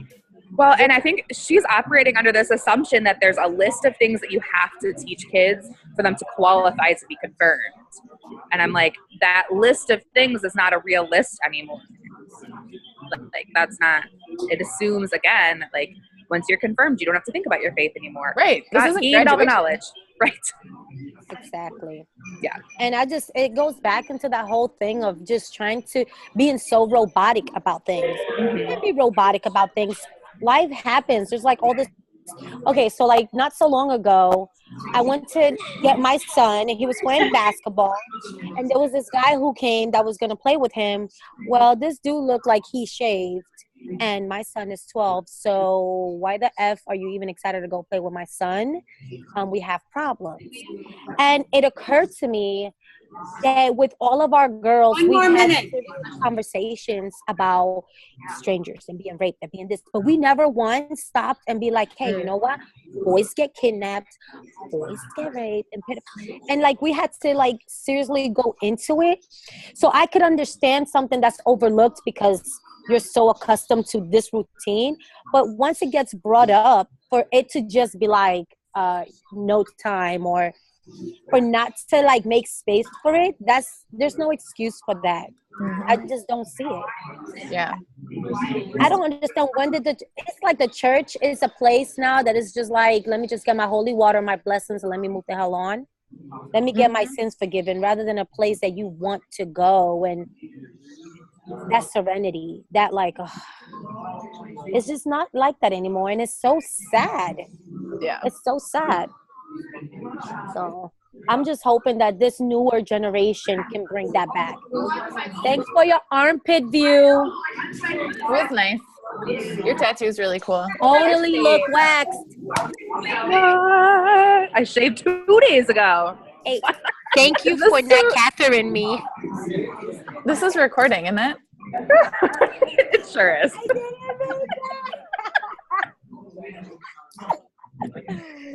All right, let's see what you got. Professor? Yes? So, you never ended up muting your microphone? In the squares, when you hold your mouse over the thing, there should be a blue mute option. And muting your speakers is going to be different than muting your microphone. So you want to mute, not now because we want to be able to hear you, but in general, muting, there'll be like a microphone with a slash through it. I probably don't know. What? Baby boomers. When you're successfully muted. Got it. So what do you want me to mute? Oh, don't mute yourself now, just in the future, because it never ended up getting muted. Got it. Okay. Thank you. Yeah. Now I will mute myself. Do you guys want to you want to share? Sorry. Yes, I'll share. Since Okay. Nobody's speaking. Okay, hang on. Let me get their attention. Okay. All right, our online group is going to let your hair get frizzy. I just braided it. going to talk loud. Right? Who, me? What? Yeah. All right, Oh. you're on, girl. So what we were talking about was the youth and how the theology is, well, one of the changes is going to have to be the theology lens of this only through the European eyes, right? That's a given. But something that's really huge is in our youth and the way that our youth are being taught. Whereas people feel that, or the Sunday teachers, whatever you want to call it, they feel that they know best on what to teach the kids. They don't go outside the box. They don't know what the kids are listening to, what kind of TV shows they're watching, what's their interest, what's their sports, what's their language, the lingo. And so they stay to this script to where kids go to Sunday school only as like a chore or a class. When they leave, a lot of times they don't incorporate any of that because adults have been treating the youth like second-class citizens. They don't take into consideration that kids are going through a lot of things nowadays. You have all these different sexual orientations. You have all of these diversity. You have all these other issues that arises in high school. And youth go through stuff just like adults. But in the church, they're not treated as one. And so when adults go through their trials and tribulations, we as adults want to turn to pray for me. Let's turn into our faith. Let's look at God. What verses can we read? But when kids are going through all of this, how many of you do you, like in church, have you heard where we pray for our teens and our youth that are going through stuff, trials and tribulations in class or bullying or any of that? You don't really hear that, not even in the prayers that they give, because it's not something that is addressed. They're just assumed that, you know, they're not, like I said, they're treated like second-class citizens. And I think that the teachers or the youth pastor, they need to start going outside the box and meeting the kids where they are, rather than expecting and assuming that the kids are going to be where they want them to be. And it just takes a little bit of extra effort. That's the reason why we don't have, like, our youth are leaving the churches, because those second-class citizens that we treat like they don't have a voice eventually become young men and women who feels like, well, if you guys didn't give a shit about me when I was young, why should I care now? So I think that that's a huge problem that's going to have to be fixed. I hear, V, in addition to thinking about cultures and ethnic diversity, that part of it is translating into the language of different generations. Would that be a way to include that and taking that seriously into that piece? And you have to, because nowadays everything is media. Everything is in music. Everything is in sports. And if we just open up, this is the biggest problem that I have with the Lutheran Church. If we keep on opening up the Bible like it's a novel, and we don't start living into what it says and stop preaching it less and being it more, then how can we be an example to our youth? How can we expect our youth to have faith when at the same time we're just kind of like, you know, shoving all of their problems and issues to the side when we're not even meeting them where they are? So I also hear you talking about faith being the authenticity of faith, that what we say and how we act come together. And that's probably not just for youth, that's probably broader than that, but certainly it is with the youth. Yes? Right. Especially for me, I feel like especially with the youth. Yeah. Because I just feel like from what I've witnessed, they get treated like secondhand citizens. And I just feel that youth are going through as much things as adults nowadays. And if we are not that example that teach them where they can relate their problems and go into the scripture and look for their solution, then how can we expect for them to grow to be children of God, like to grow into their vocation, to walk and talk with God, when we're not allowing them to, like, even showing them how to walk the walk or talk that talk? Yeah. Cool. Thank you. Anybody else want to share from their group? Let's see. Let me mute this. Anya? All right. So one of the things we talked about, I had a thought. I was thinking back to where I was at 10 years ago. I was 15, and when I think of churches trying out new things and trying to introduce new things, and folks in the congregations being resistant to that change, and I think back like, okay, when you were back at 15, would you want to be doing the same thing now that you were doing then? And there's some parts that some things I was doing, I was at 15 that, like, yeah, sure, I'd still be doing, but mostly I don't want anything to do with that part of my life ever again.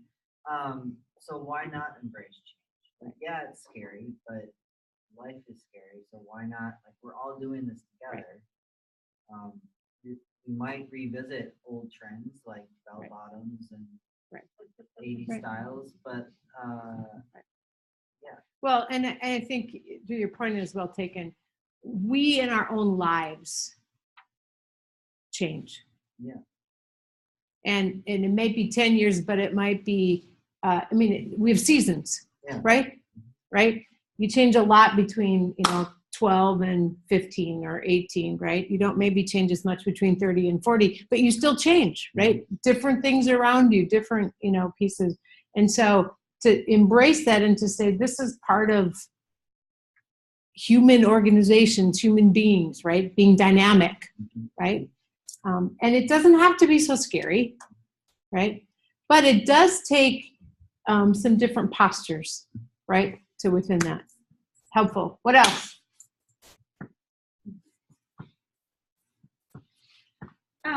Just thinking of, I just kind of brought this up to Venetius as like a last minute idea, but in this like increasingly diversified American culture, I just really feel that working towards ecumenical ministry will be exceedingly helpful.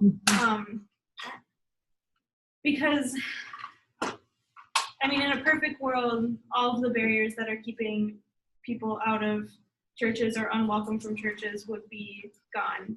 But people still, for the most part, like, will stay in the church that they grew up in and that their families are part of.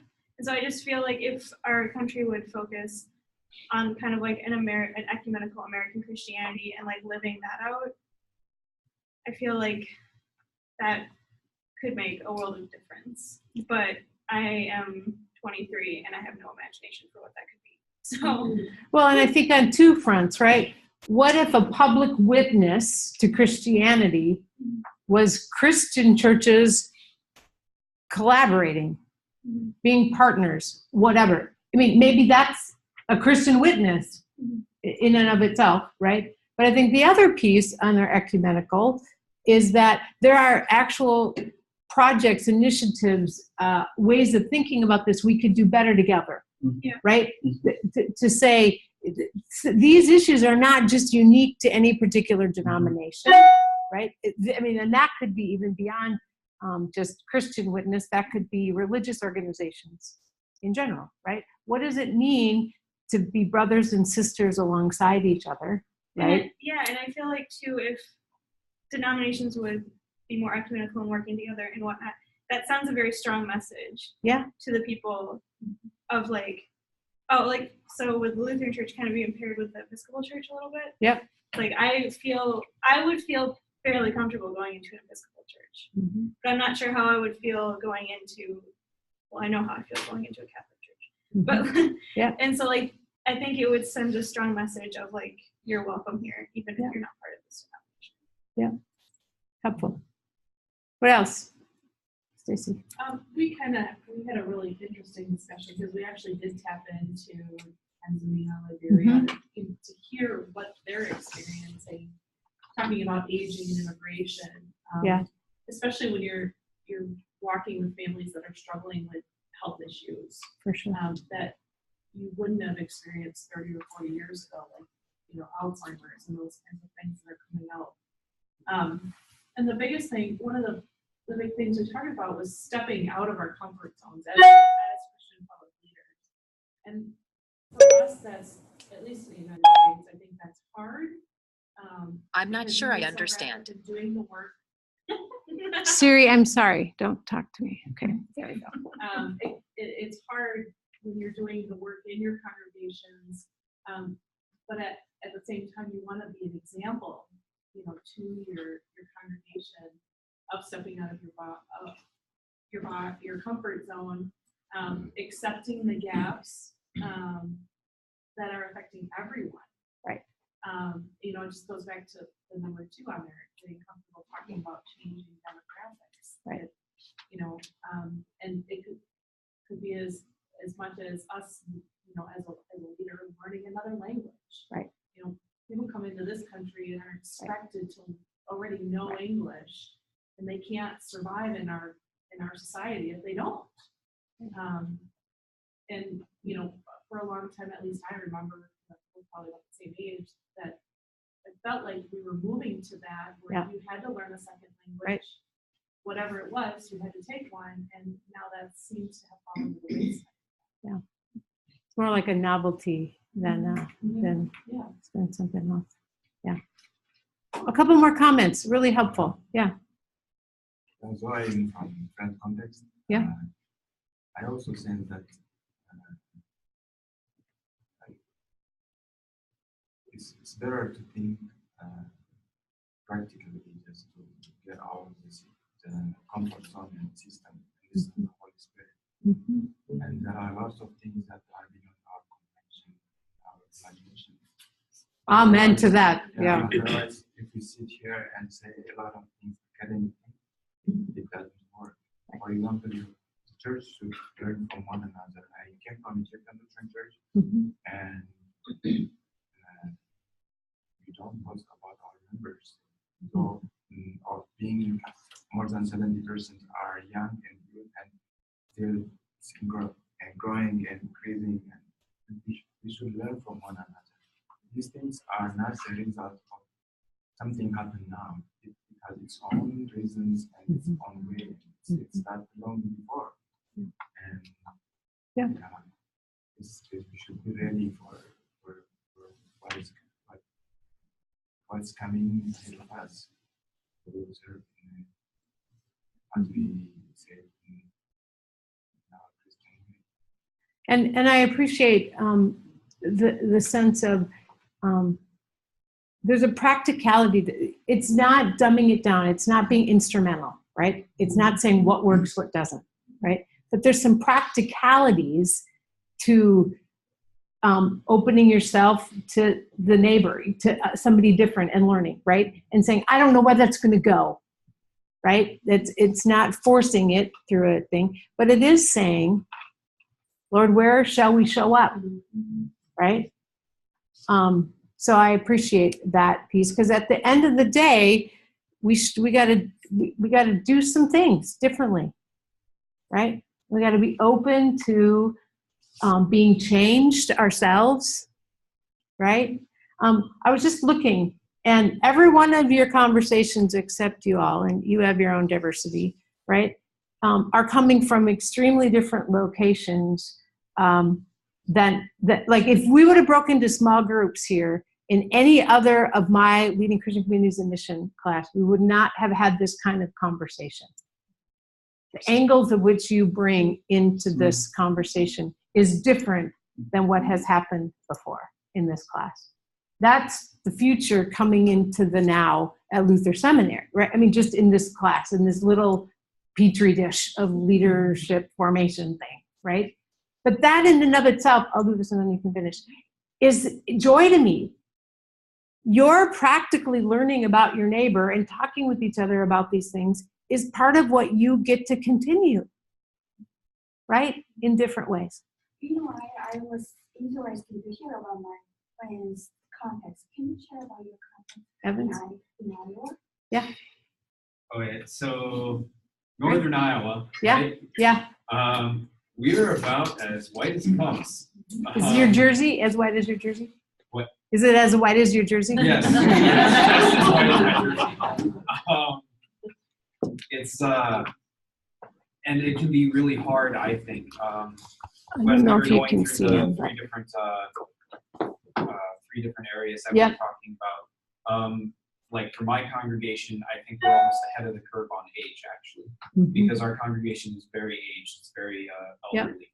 And so we're very good when it comes to taking care of them, communicating with them. I mean, a lot of our programs are about That's awesome. the elderly, which is great.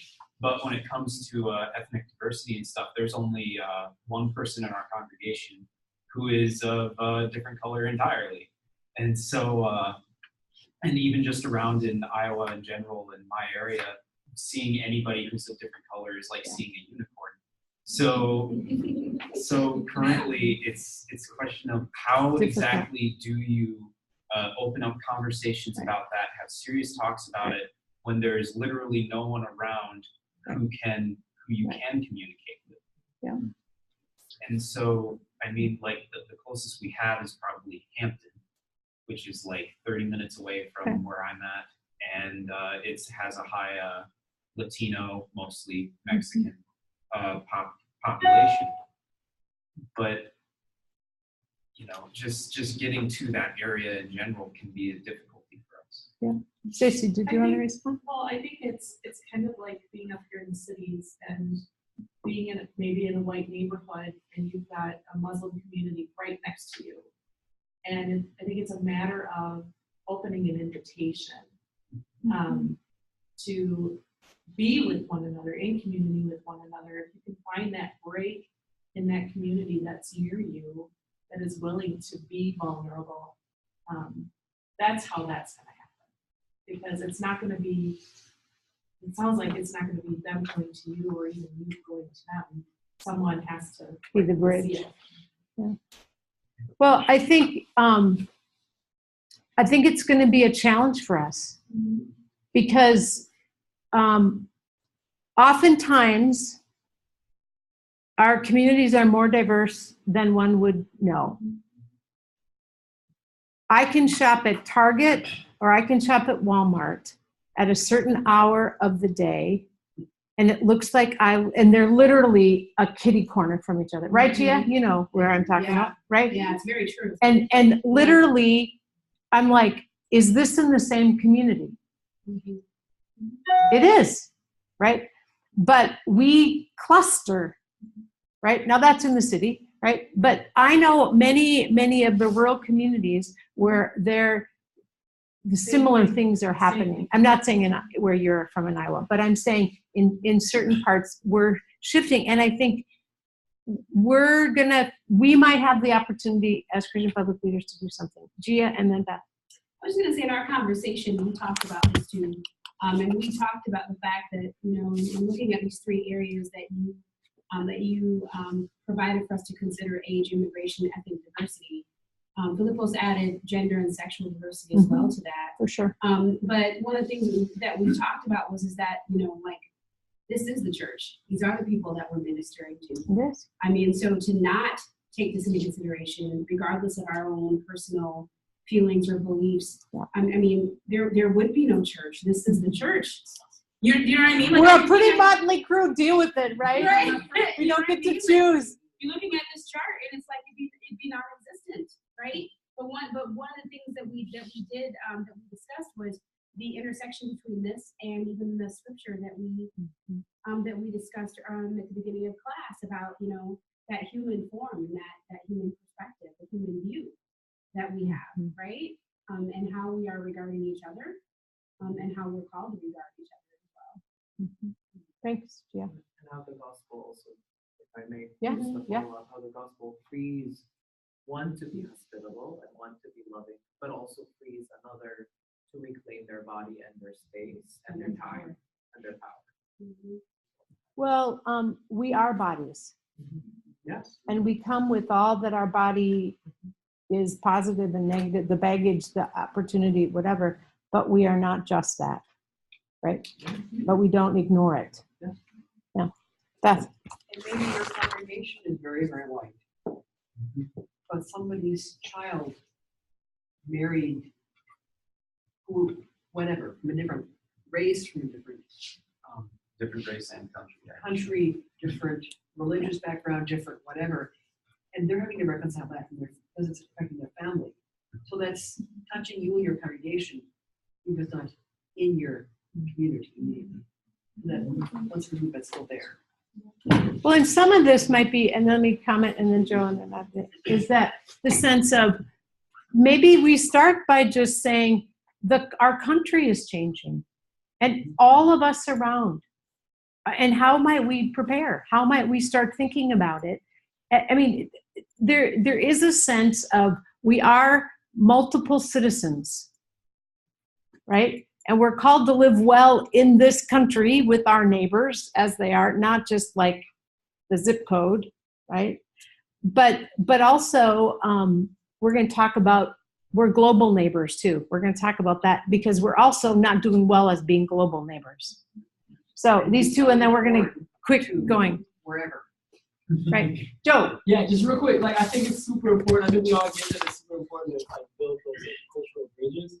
But then even places where it's seemingly like super homogenous, like the church you described, that's common actually. It's super common. I think when we have those conversations in those homogenous settings, because the fact that it's homogenous is indicative of like there being some sort of disconnect in and of itself. So Or like maybe with all the white folks, you gotta sit down and have a conversation about like why are we a church this like.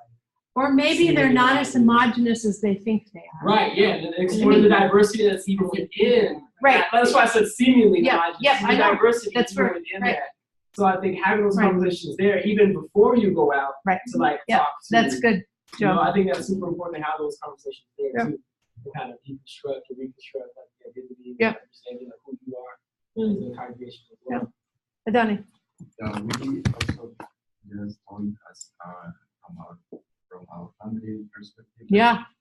I just told him that my sister is also living in that kind of neighborhood, coming from Ethiopia and living in that kind of neighborhood.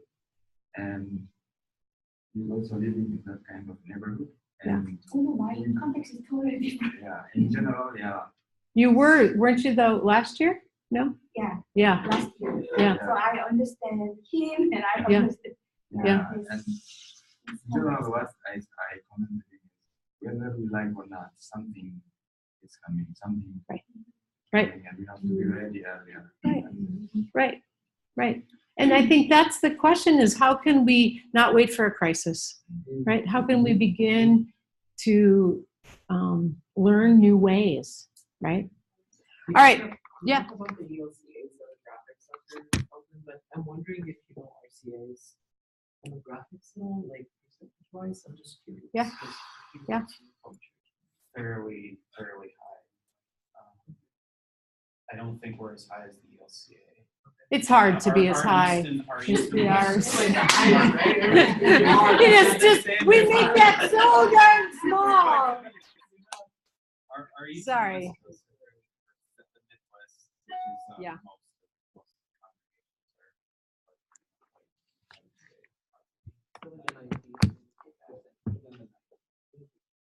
Yeah, that's a good question. Thanks.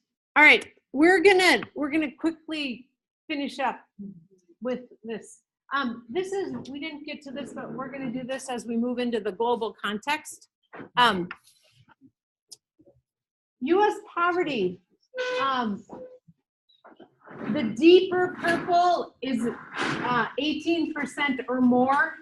Okay, 14% is this shade is what the U.S. is, right? So the lighter, like Minnesota and North Dakota, would be less than the U.S. average.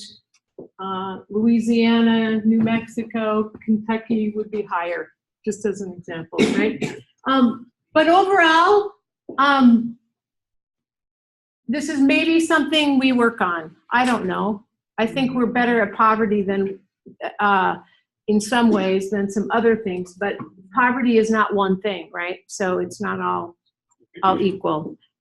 Also, just so you know, there's another map I didn't put on. Urban areas have higher poverty than rural, but that does not mean it does not exist at rural. It's just there's more people, right? So that's another way to look at that. But globally, we've got good news and bad news about poverty as well. Global poverty has actually declined a bit in 2012 to 12.8% of the global population. According to this was the survey stuff from that. There's probably a newer one out by that time or for now. But it's continuing. We were getting at it. It's going down, right? So by 2015, it was estimated to go down to 9.6. I didn't check for this class to see if it did. But the first time that the share living people in extreme poverty be in single digits, if we actually hit that, right? But this is a really cool map that you can visualize it, and we're not going to do it now, but you can click on it and you can see where the deeper red is the left. I can't read it. Anyway, but poverty is where people live on less than $1.25 a day. That's pretty crazy. And I'm thinking about links to climate change. Right. What populations are vulnerable. Yep. This map also shows, so you can go and see these, look at these, but it also says not all poverty is equally distributed, right? Just like in the US, there are parts of the country that, and this is a really cool thing, you can actually, like, here's the continent of Africa, and you can actually show it by decades and how it, where it's moving and whatnot, okay? So, and then there's indicators that go with that. Global hunger. 795 million people go hungry every day. Even though there's enough food in the world for everyone. There you go.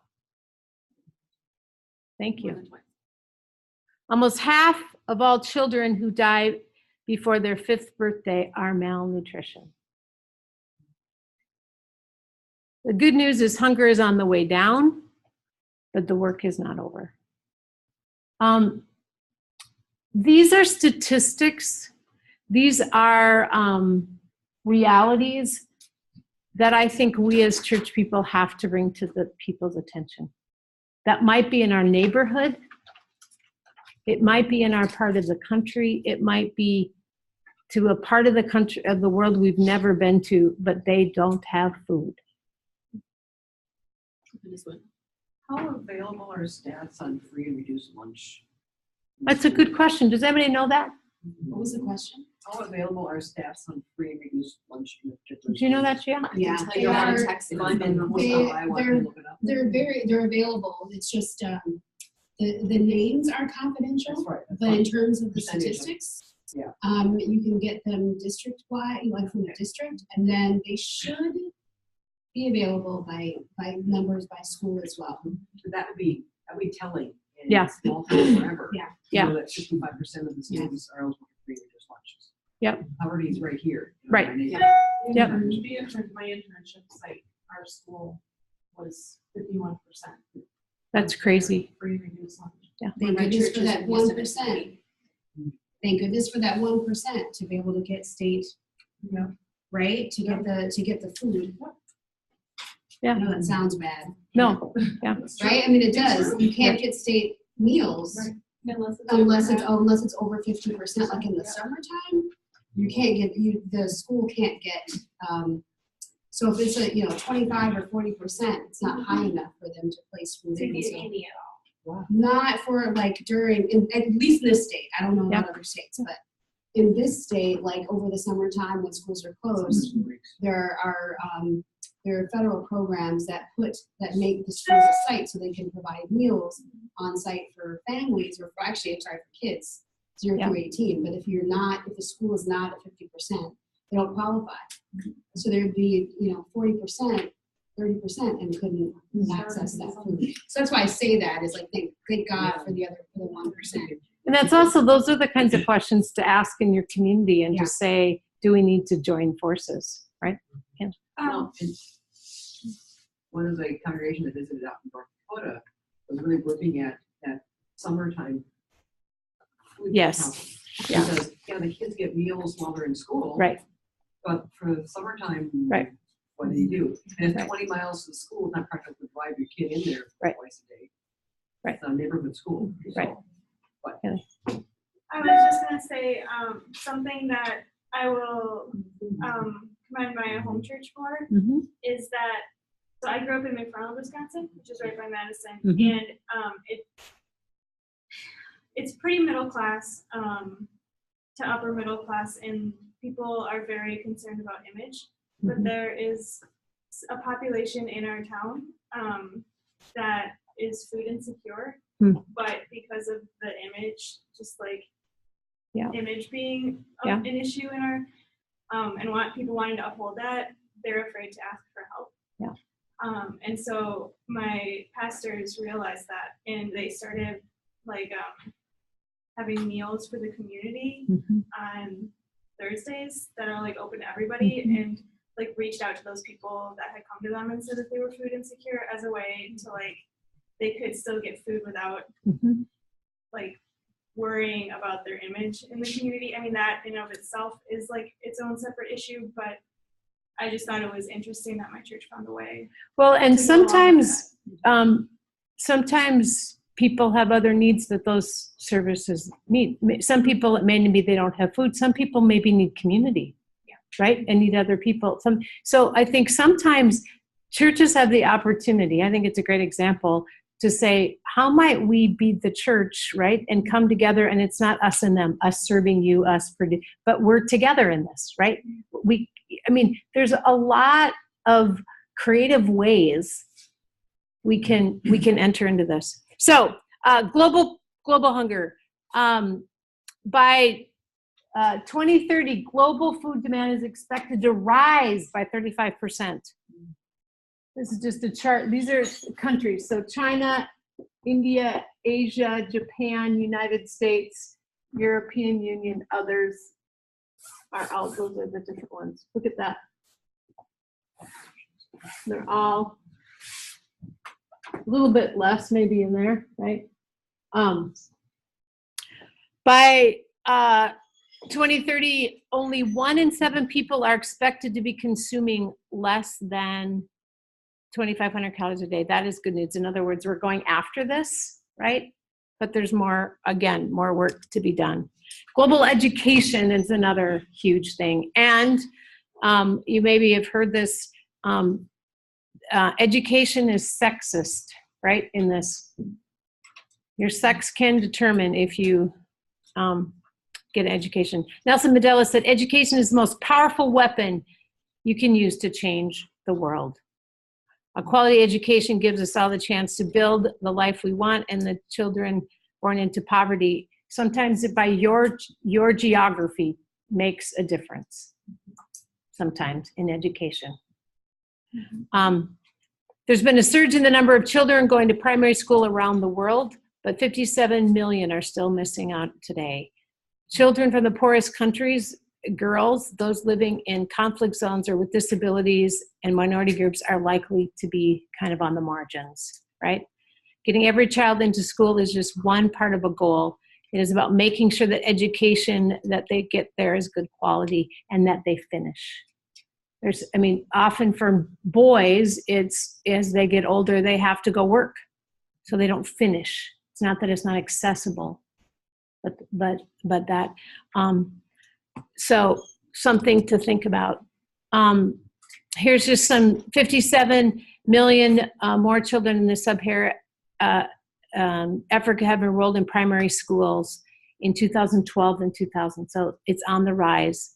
I know, for example, our partnership in Tanzania is very significant with support coming alongside schools.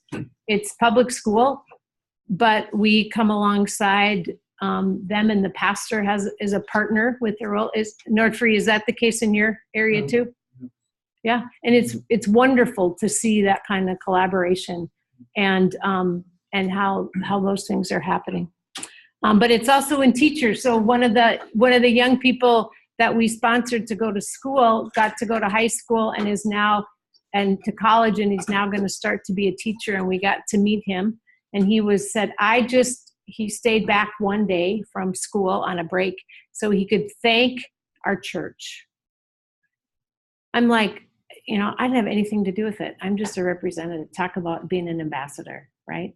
And here's this young man just glowing and with gratitude and can hardly wait to be a teacher. I'm like, how awesome is that, right?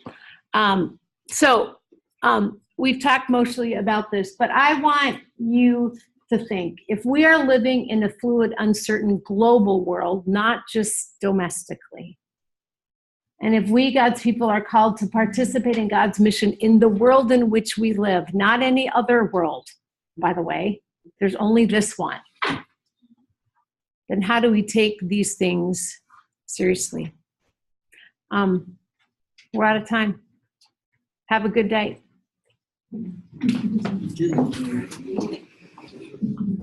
See you guys. See ya. Bye. Bye. Close out of this. Leave meeting. That's me.